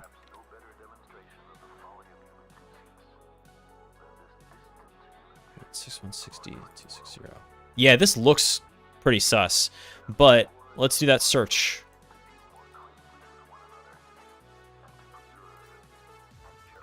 Am I not searching correctly? No.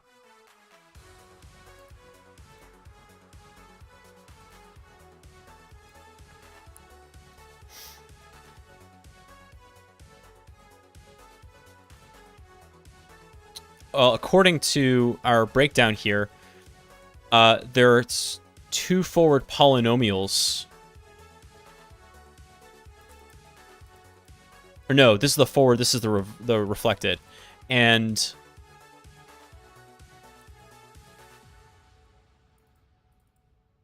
you look for that.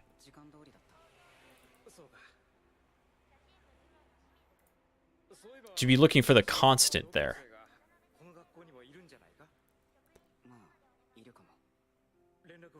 Isn't there also a dedicated instruction for CRC32?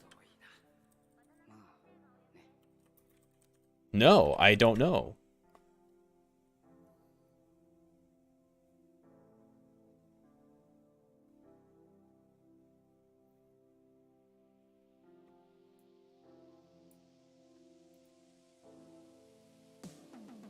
So if we're looking for opcodes,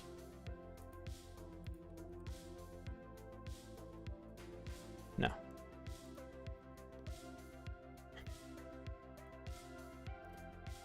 what was I doing before? So, no, we were looking for references to this thing, because this thing is interesting. We've got XORs.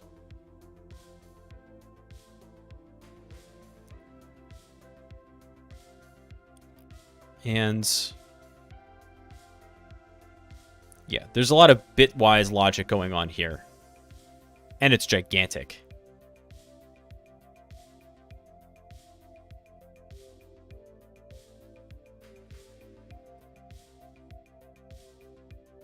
So we gotta find... Yeah, those are... I believe XMMs are floating point registers.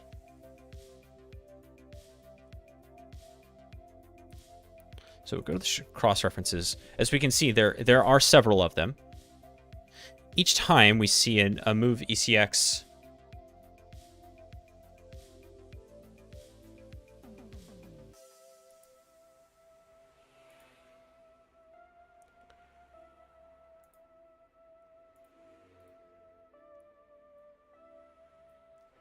This thing is popular.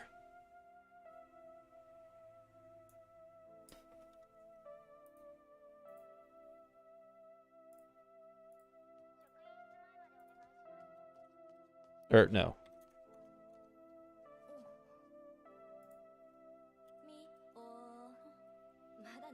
Oh!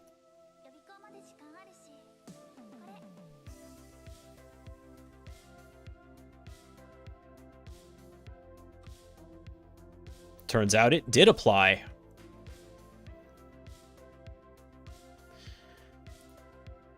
So what key is being used for XORing the hash names?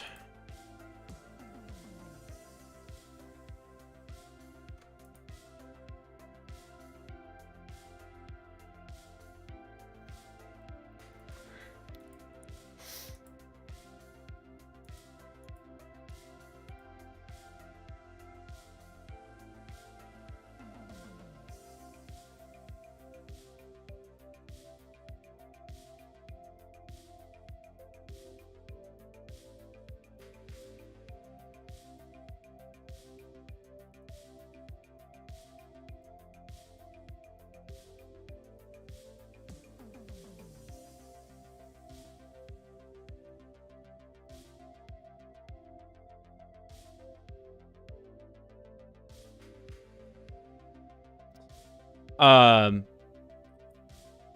think this is the key right here. 62B228.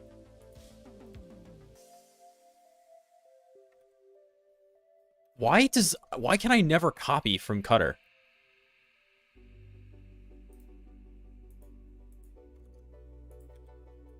No.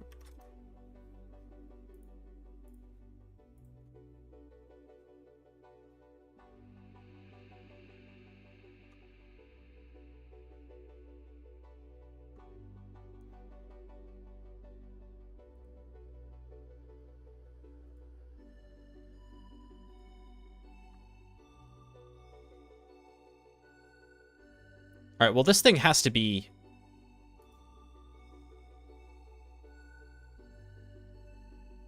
referenced fairly early, right?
Sometimes these negative values are weird to me. I feel like the signing is off. I want to check this out someplace else.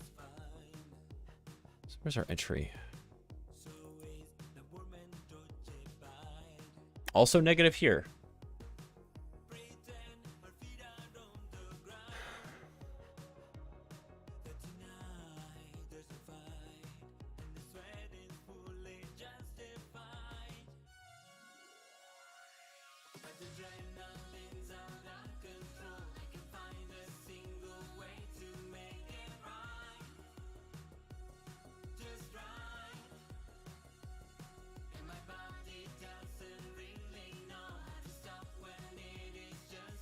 We've got some checks here for values,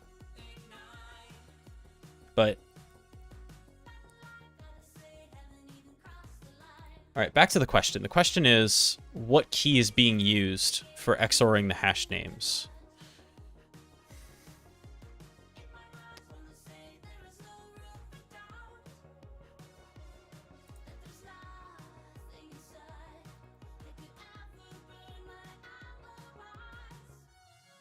Oh, I do have it here.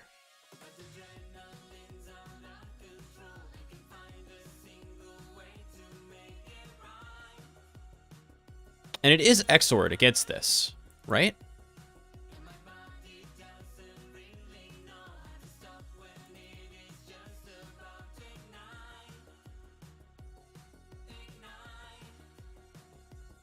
Yeah. I would expect it to show up early too.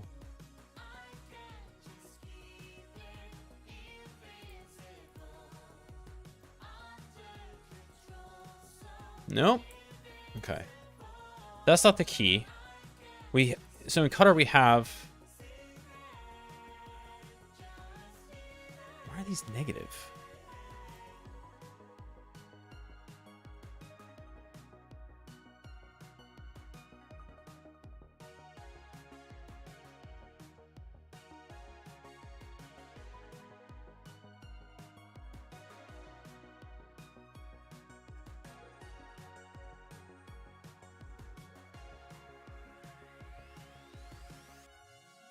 I have no idea.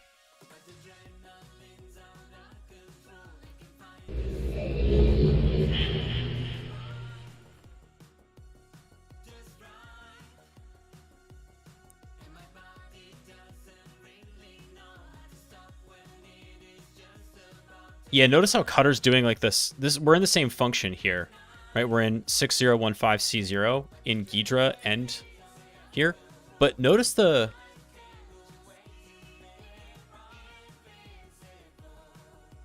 signing is off.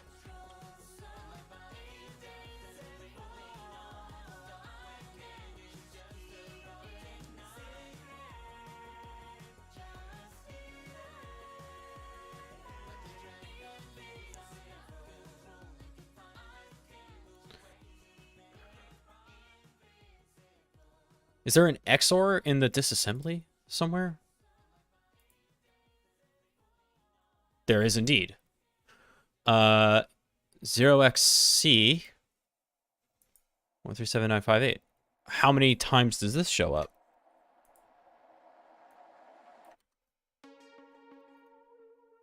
Seriously, why can't it copy correctly? Whatever.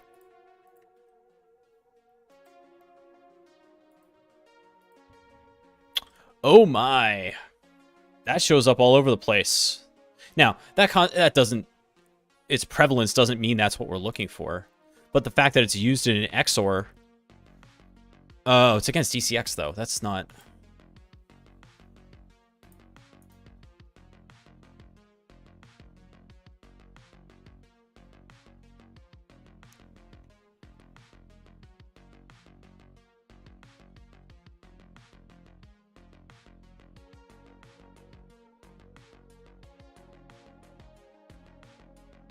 Maybe we're down a bit.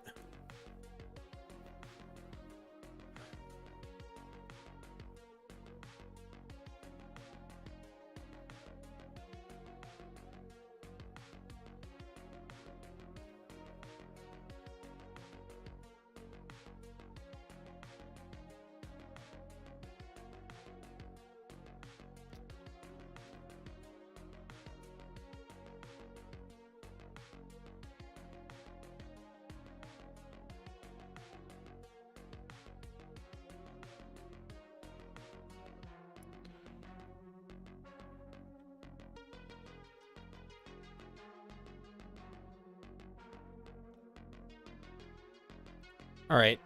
Let's do a little bit of a naive thing here. Let's look for all the XORs. And I want to see any that are XORed against not themselves. Like that.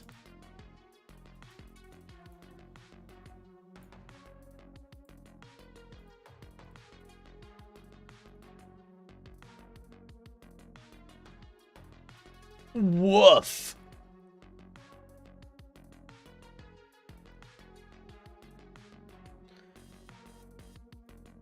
So again, the thought process there was I was just like, most of the XORs that I saw in this program were against a given register twice. But this, in a couple different places, is XORing against this constant value.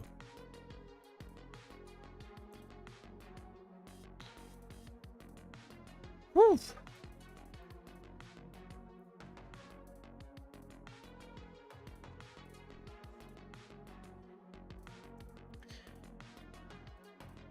Ouch. What information is being accessed at 0x6079A? Let's go find that out.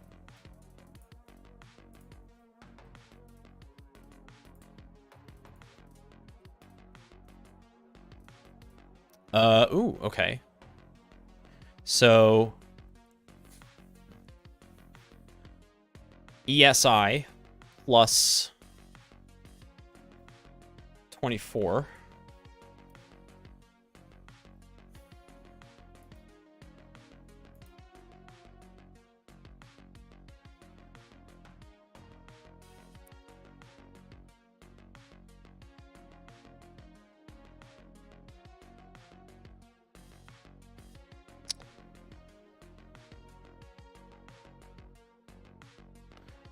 Okay, so something was on the stack here.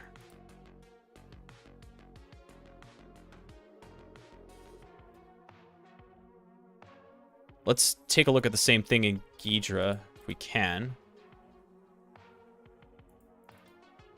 How do we go to an address in Ghidra? Jump to address. That was easy.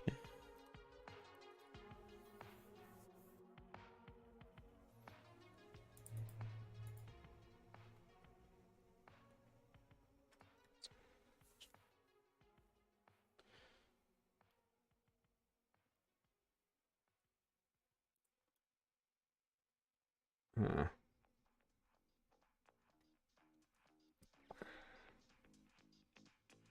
This isn't as revealing as I had hoped it would be.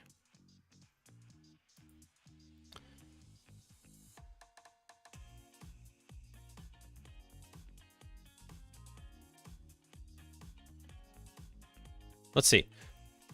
We're looking at, what function are we even in? We're in 607564. Whoa. All roads lead. Oh no. Sorry.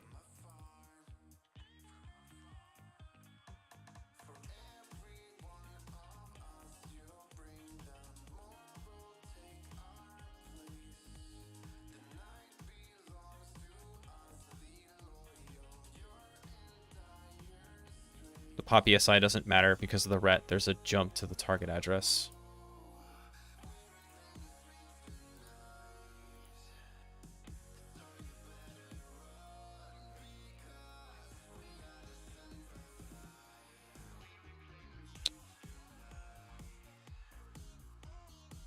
Yes.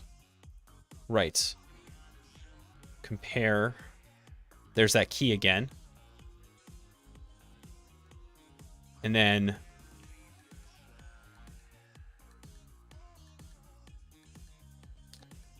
really cool. Move ESI. So we got to find where ESI is set.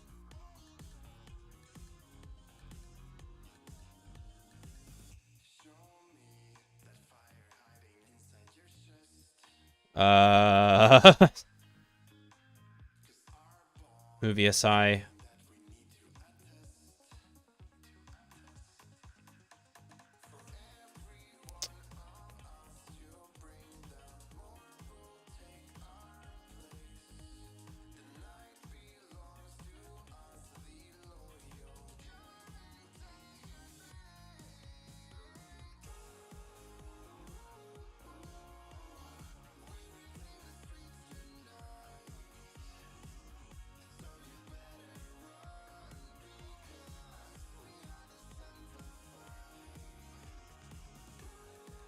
I mean, what function are we in here? So we're in this function. Show cross references. Oh my.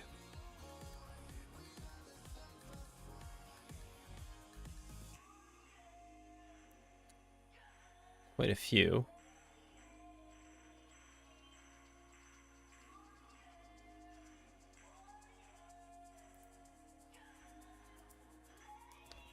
Five eight AB 3A.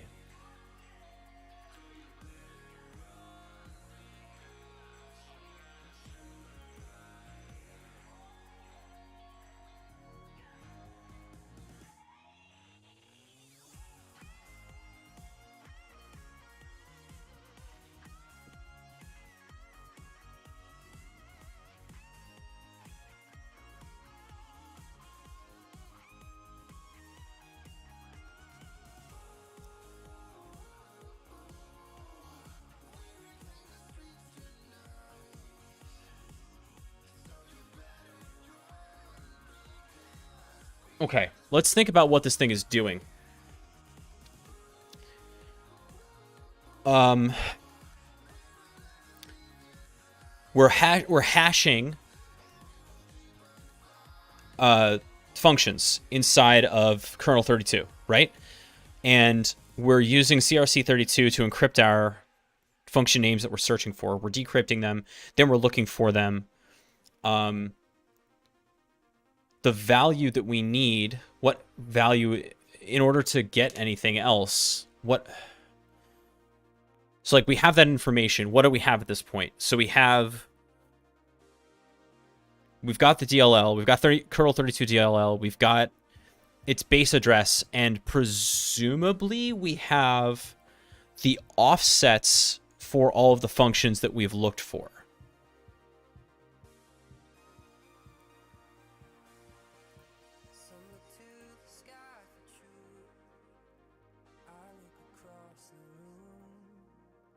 You are parsing the...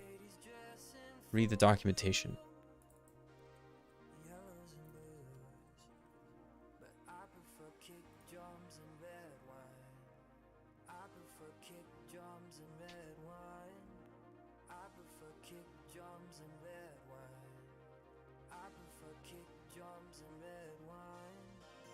Ooh, Midnight Song. Very good.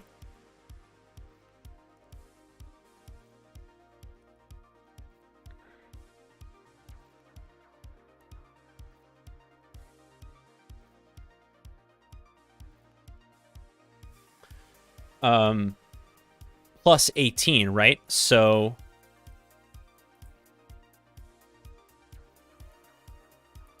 one, 8, 1, 2, 3.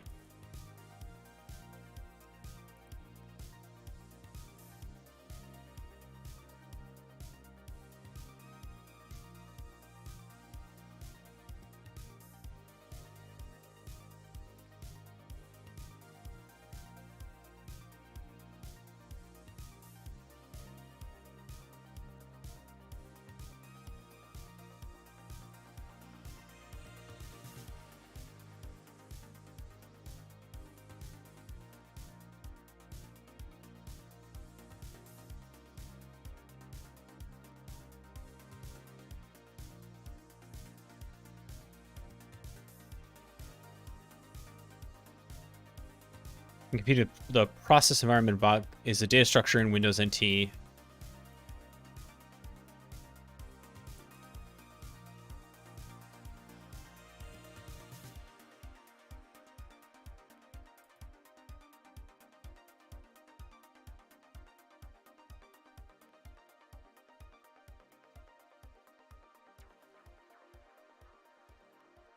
I have no idea.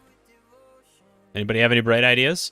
We're in the PEB, right? So that's what it says we're looking at.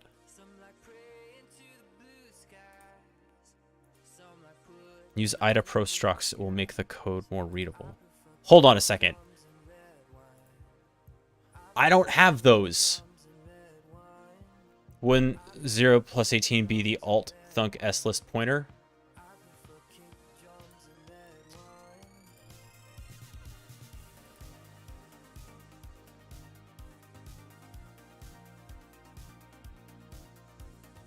ATL. Yeah. Reserved for internal use by the operating system. Thank you. I think that's too many letters.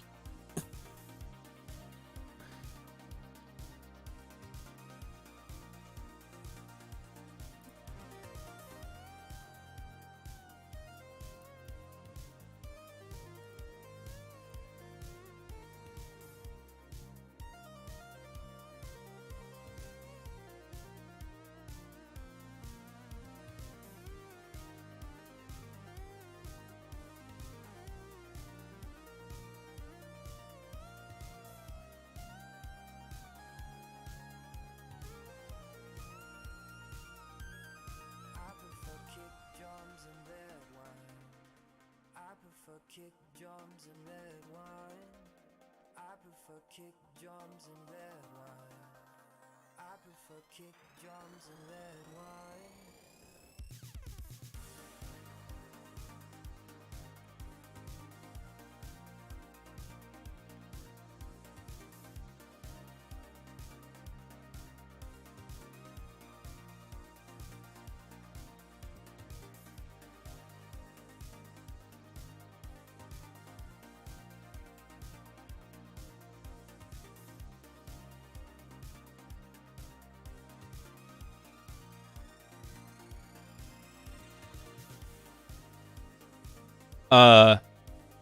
The LDR module suggests that at 0818 we're at...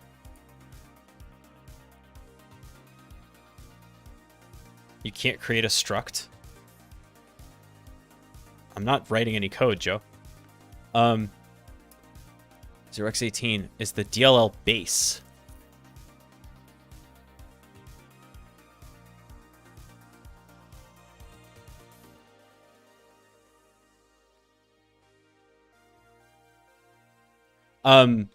I honestly don't know.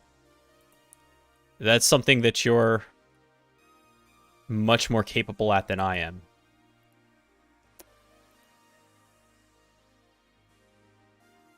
I'm not using...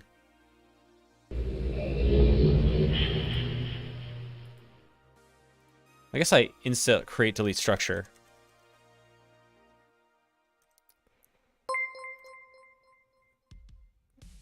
Apparently I can, but I don't actually know what I'm doing.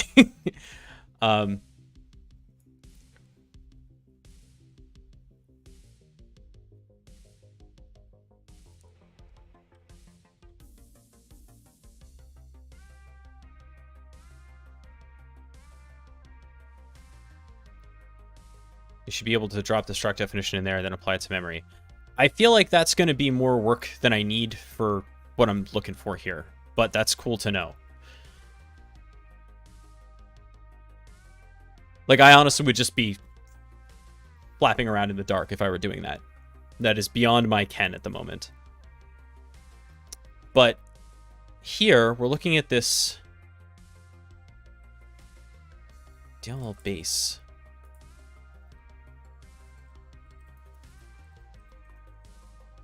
That's obviously not right, but like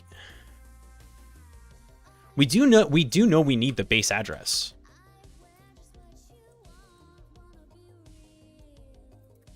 Are you...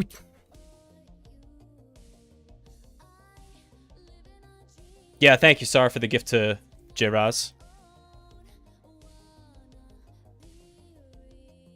Okay, I'm actually burning the hint on this because I want to know what it was trying to say. Use the struct LDR module.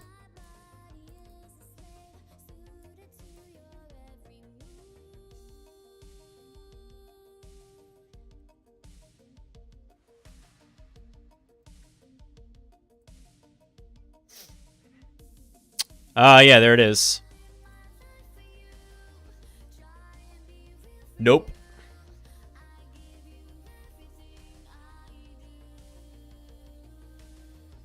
Ugh.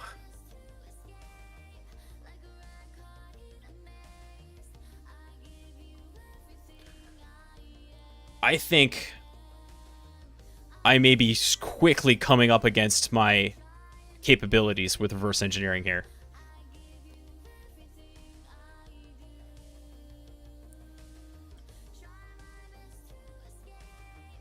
Looking inside the function described in question 3, which function is described?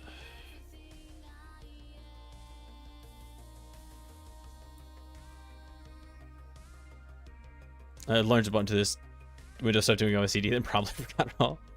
Yeah. I have never done, nor will I, do OSCD.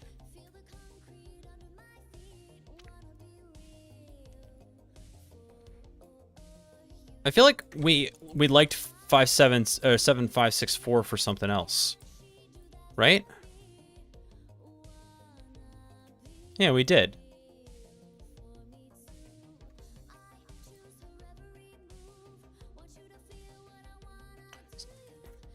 Every time.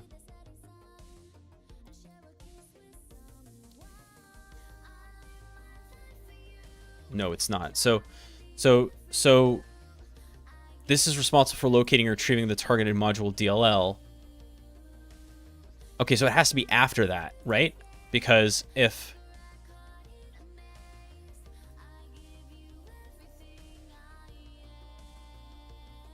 564 is doing what? Get DLL, load DLL.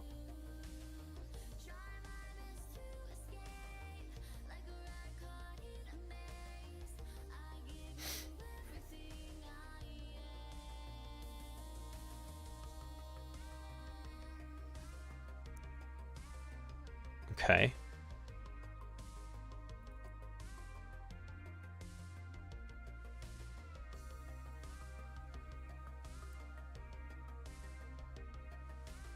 So what would come after that is whatever's going on here. 6, 7, 6, 8.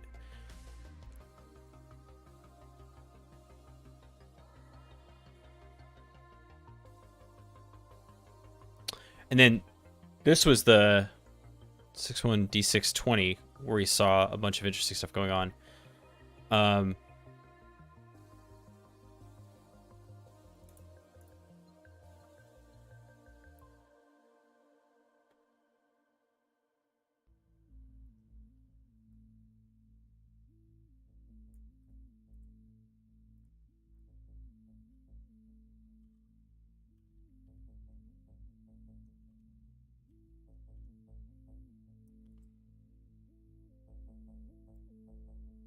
Oh, wait. It doesn't have the 0x when we do it with the sub, right?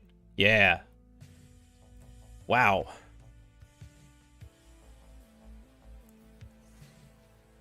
So we can rename that, actually, to...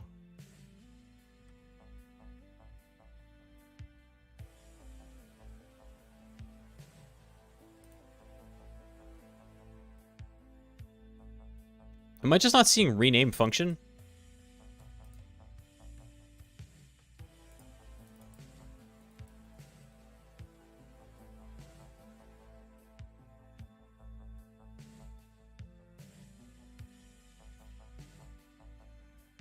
That's weird. And this is going to be...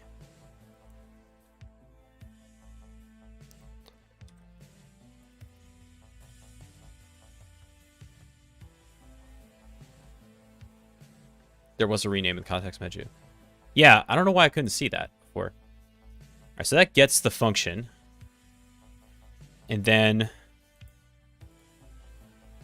diving inside the function in question 8.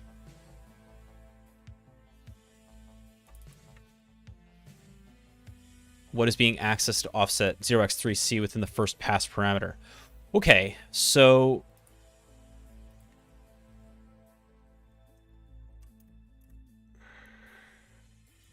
We're in... Oh, we're in load DLL. That's handy.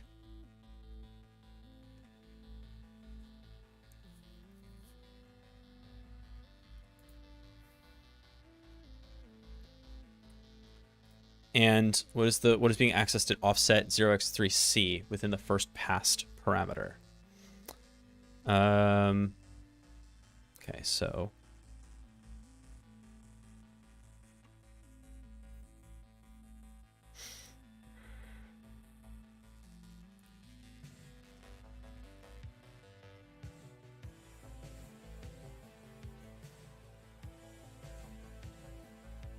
Doesn't say that we have any parameters here. If that's in fact where we were. Unless I got that wrong.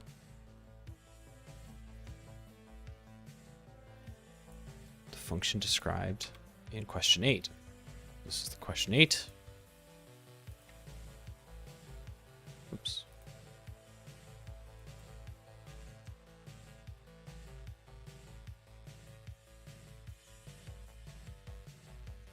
Yeah, we're in load DLL. So load DLL has to have parameters passed to it, right? It has to be. So what are they?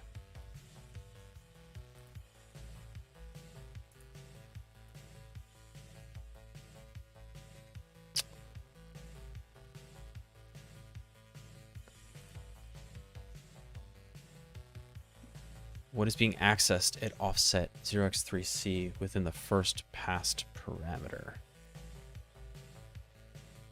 I guess let's go look at our cross-references for this function and see how it's called. So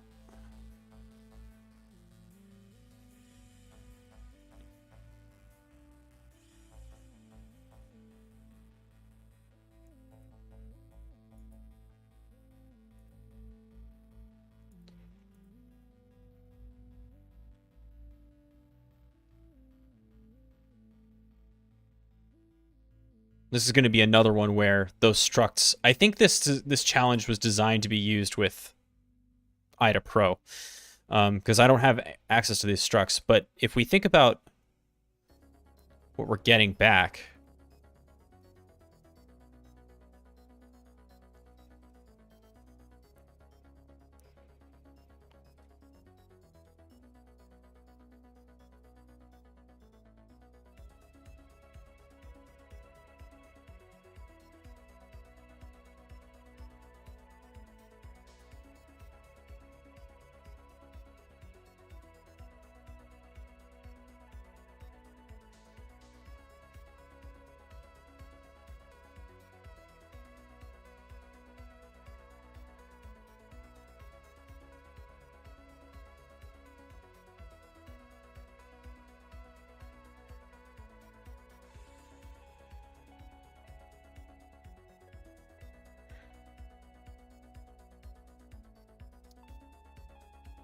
Ghidra help us out at all?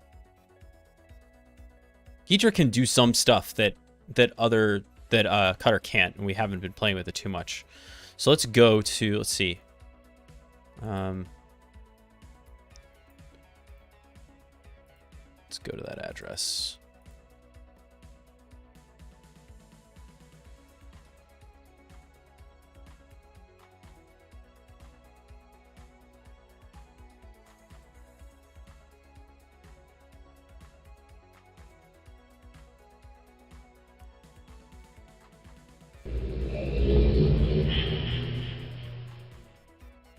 Doesn't show us any parameters here.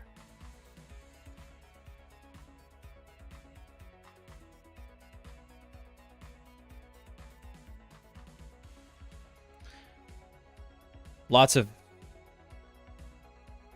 nice cross references, though. It's nice that they have them right here in the comments.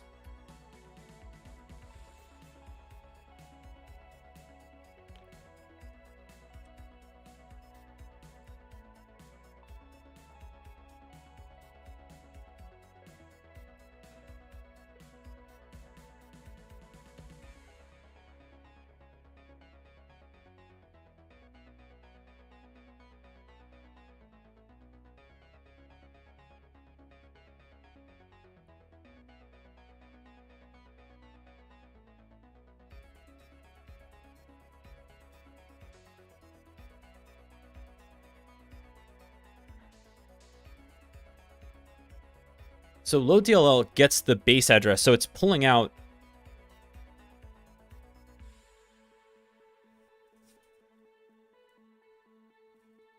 if it already has the base address in this function, it has all of that other stuff, right? It has the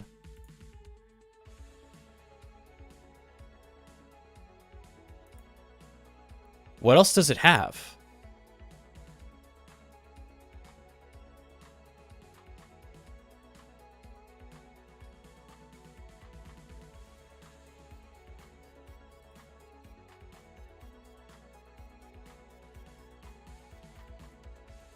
There's the DLL base, right?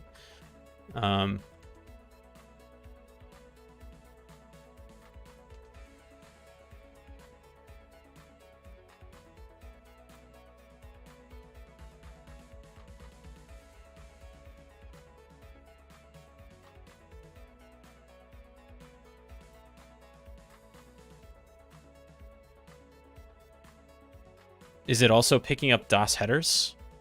Or NT headers?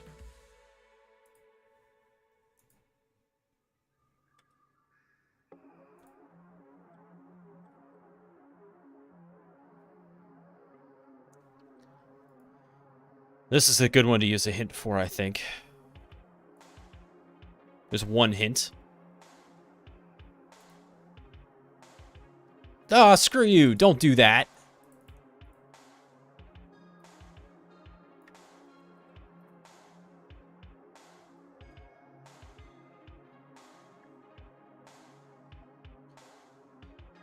Okay, so it has the header, the subprogram, the signature, the P file header.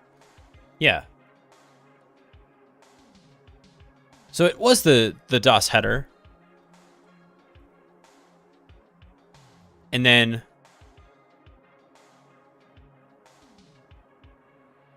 I guess whatever this one was, right? Because it was set up to be at 0x3C. Okay.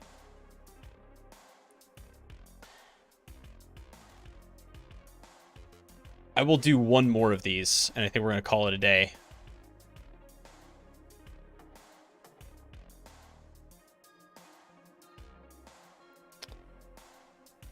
What is being resolved at this address?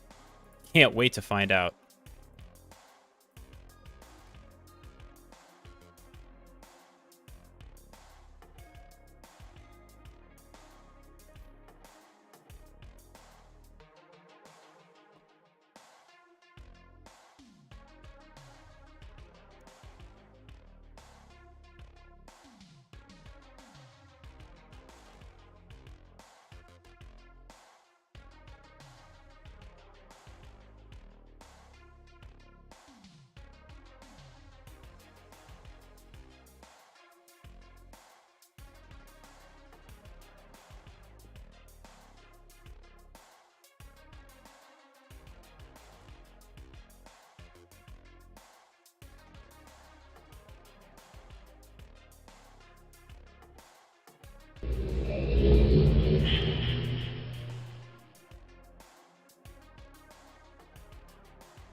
That's interesting. EDX.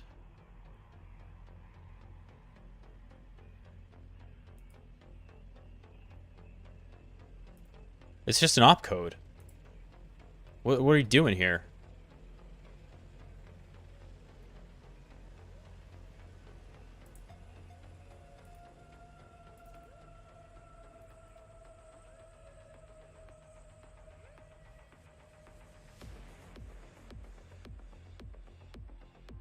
Jump if equal to 5.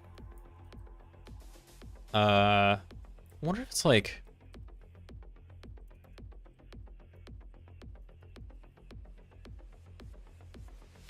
I feel like... Wait, Rasta, if you're still around, don't you have like a table of these? I swear Husky sent me to one of your blog posts with those.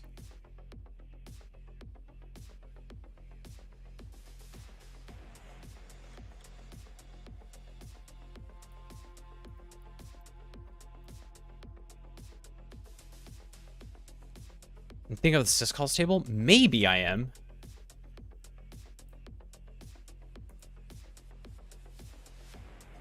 I swear I have seen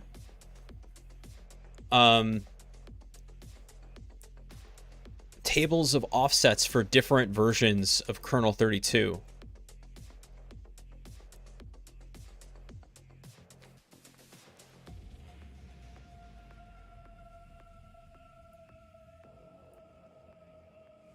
Yeah, I know APIs can be resolved by ordinal numbers, but I swear I have seen tables of offsets for different versions of...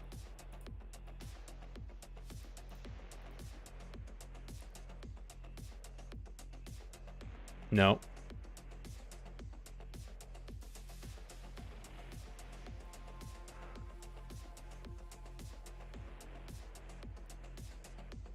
This can't possibly be what I was thinking of.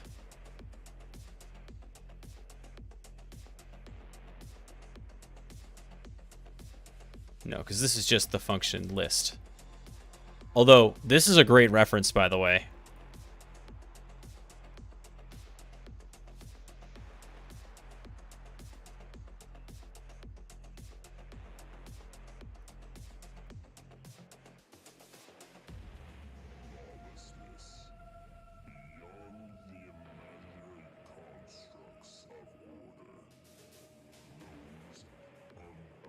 Yeah, this is just names of the functions.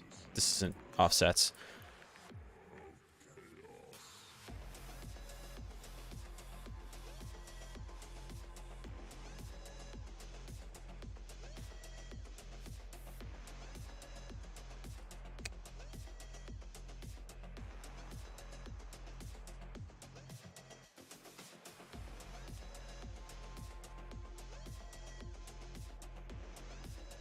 Actually,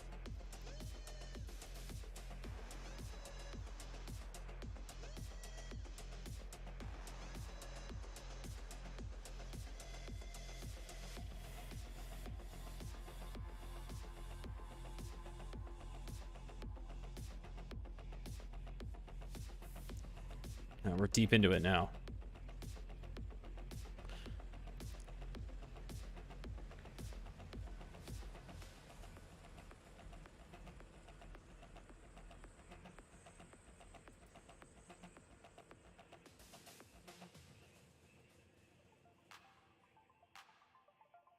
I mean, maybe we can fudge it a little bit.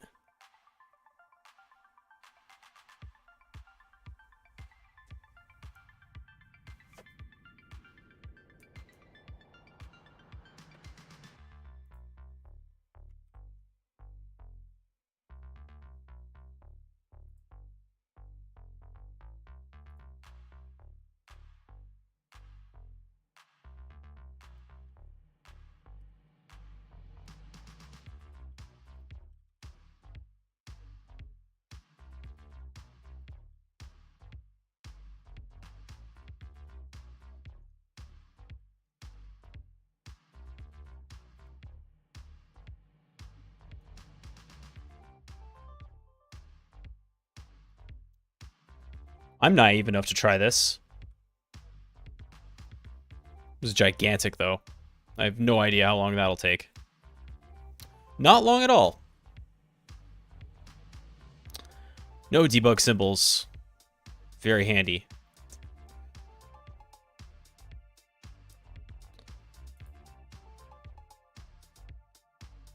So our base address is 0x18,000, so...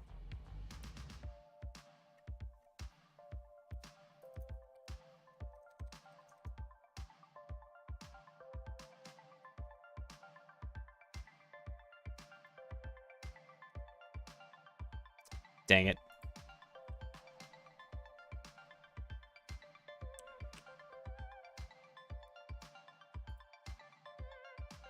It was worth a shot.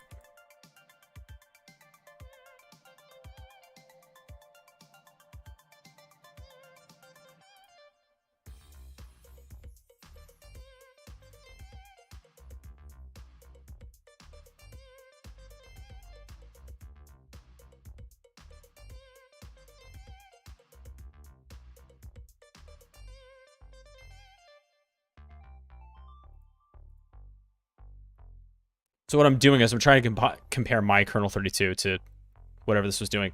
There's no guarantee there's going to be anything like close because we don't know what version this thing was targeting.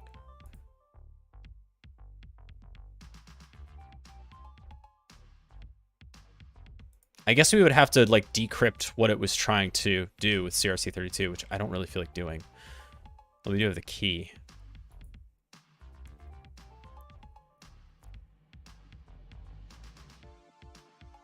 Close these. We don't need this. We don't need this. We don't need this. We don't need this. The question was... Oh, no, no, no. Right, that's not right. What we wanted was...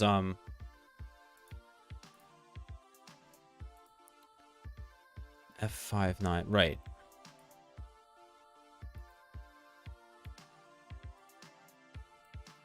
It's in the, like the fives, right? 5F. Oh, you doofus. You were using the local address. And this is a local address as well. It's unhelpful. No, this is not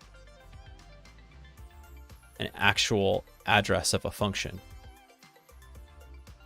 Or an offset. Because why would it be? It doesn't need them. It's ooh, Time Traveler redeemed. Play me a song. Okay, that was a nice break.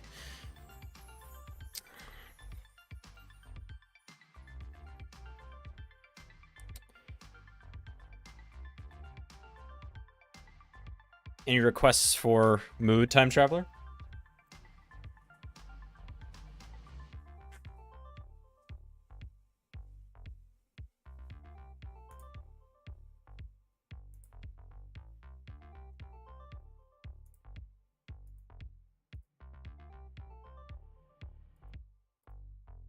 My favorite one.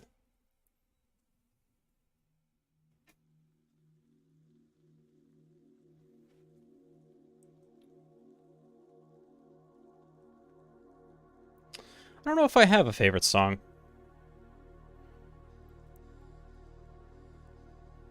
We'll figure something out, though.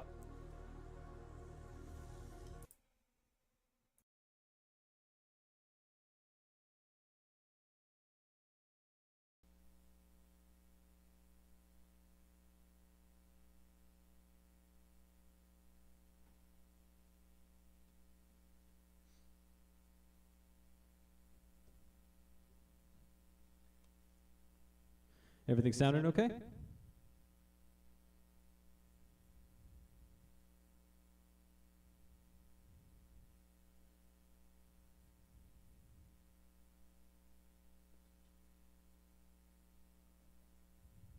All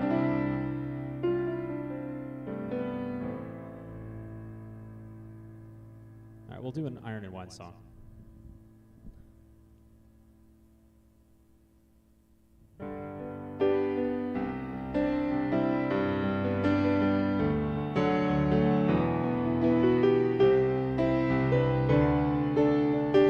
Well, my father built a mansion on the mountain. I was chasing my Teresa around a tree. We were kicking precious stones, sinking ships and swimming home, only crazy for the comfort of our clothes. Well, my father built a mansion on the mountain. My Teresa dragged a rag across my brow. She said the weather's never fair, the wind can only blow your hair. And I believed her well enough, or didn't care. Everyone knows and they don't know. Chandelier light ain't love. It just watches the time go across the marble floor, out the ornamental door. Even rain can't hear it running off the road.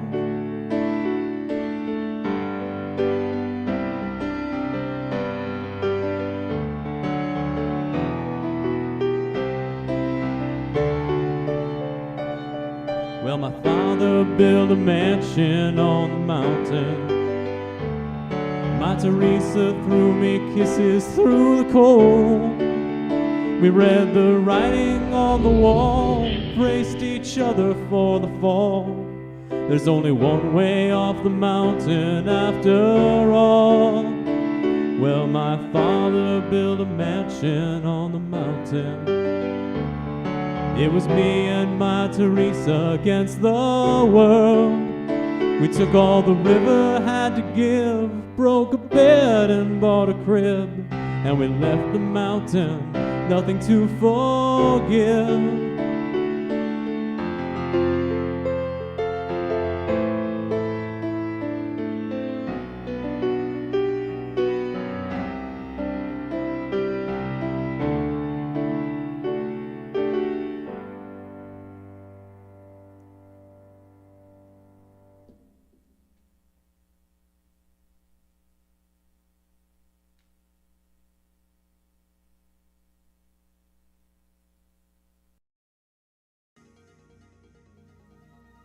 Oh yeah, welcome, Rasta. Sometimes that happens.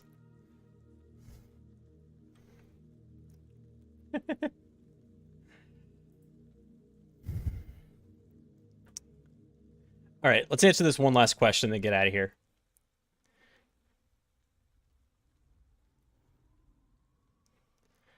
This is the first time I've watched someone on Twitch and my wife and daughter loved it.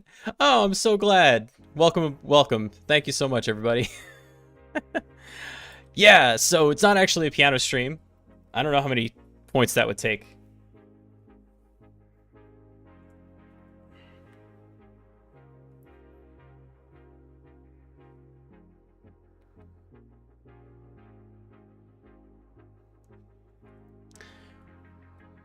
Cheers, Kieran. Yeah, if you can't tell, I really love Iron and Wine. Sam Beam. I saw Sam Beam at the Philly Folk Festival in, I don't know when, I want to say like 2016 or something like that. No, can that be? No, that's wow, God, I'm getting old. Nope, it was way before that. It was maybe 2012, 2011. And he shut down. Philly Folk Festival is at a farm outside of Pennsylvania, or outside of Philly, in a place called Schwenksville, and it's just this giant hillside basically covered with people, and one man and a guitar just silenced these thousands of people who were, otherwise going about their business, but the emotion in his voice and the poignancy of the song just brought everyone right in. It was one of those profound, magical moments you sometimes get at concerts. Okay, anyway. Which Windows API is being resolved at the address this? Right, so the thing is, this address is bananas.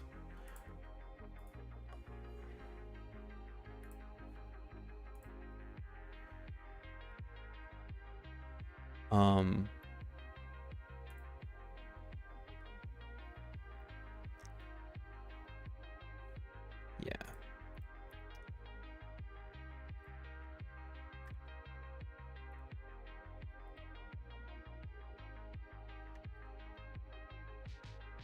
It's just this move. And so... But, so we have this... So this is interesting, right? We're calling this 6015C0, right? And we have these two values going on.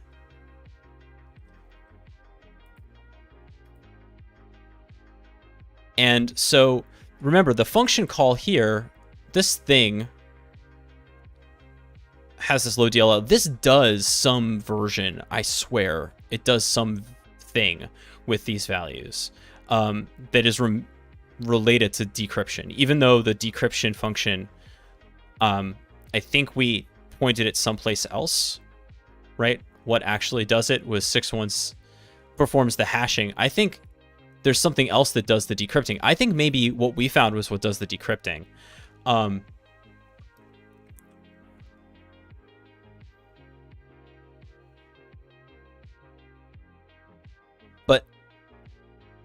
or something. I don't know, because it doesn't call 60.0, but it does call load DLL a couple of times.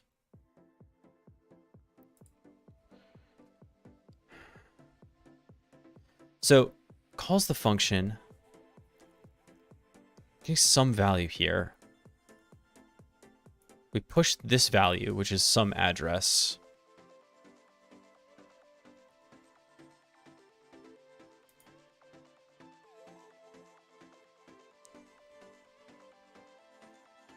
We go here.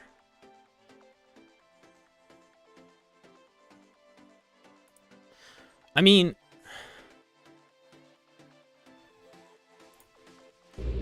who knows, right? There's a million. Is a string that's being XORed? Is the name? Yeah, it's the name of the function.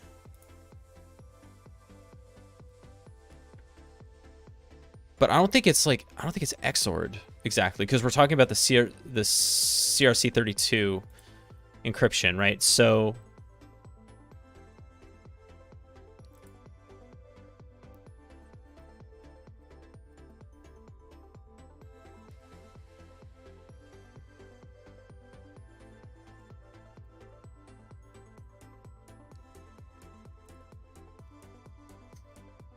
these are args, to the point of the me learning about 32-bit stack arguments.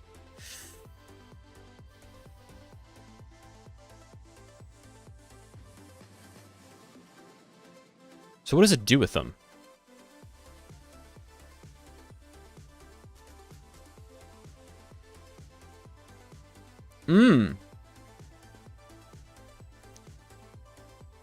So it adds a bunch of, it adds to it and then it calls get function.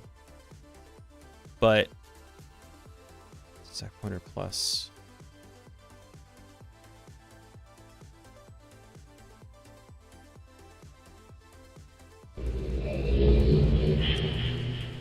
Okay, here we go. Move EBX. Here we go. E5, AB, 9B45. Equal.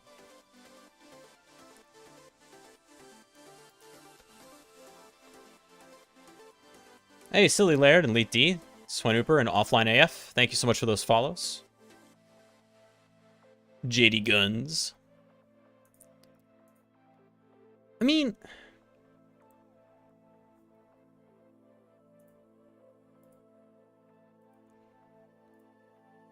you have the hashing algorithm in the XOR key, right? A script to create a hash table for famous Win APIs. No, I'm not doing that. Famous Win APIs. A-T-E. Okay, I just got that by guessing. Famous APIs. Woof.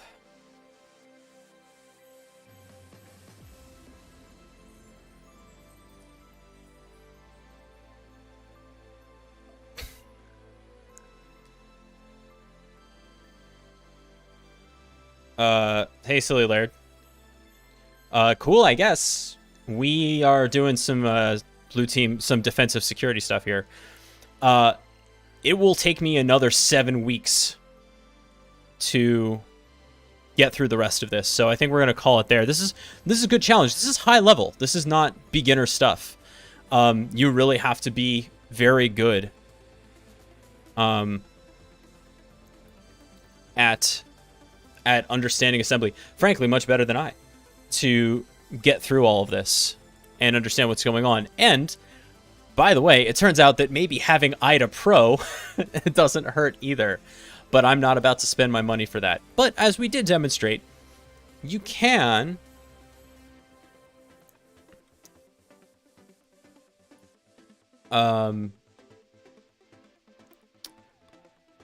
get by with some of these other tools like Ghidra or Cutter. They'll get you pretty far.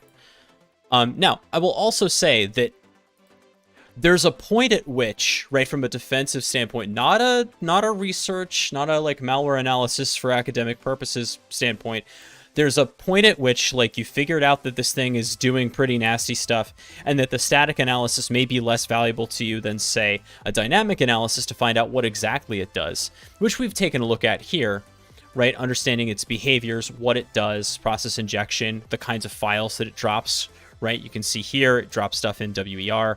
And for me, like, as a incident responder or a threat hunter, like, this is the stuff that I have to care about first, because this is actionable to clean a system or to identify things that might be in my environment that will be also compromised.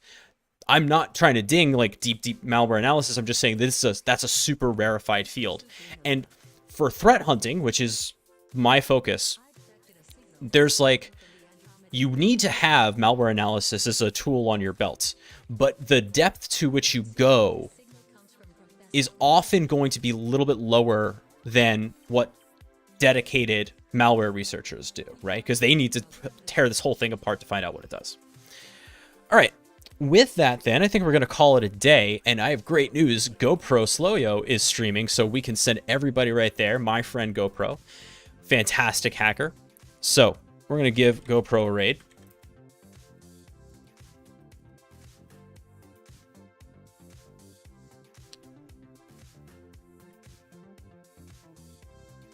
And I will be back on Wednesday, I hope. I may have jury duty, but I should be back on Wednesday doing some programming. And so we'll see you then. Until next time, friends, please be good to yourselves, be good to each other, and happy hacking. We'll see you then.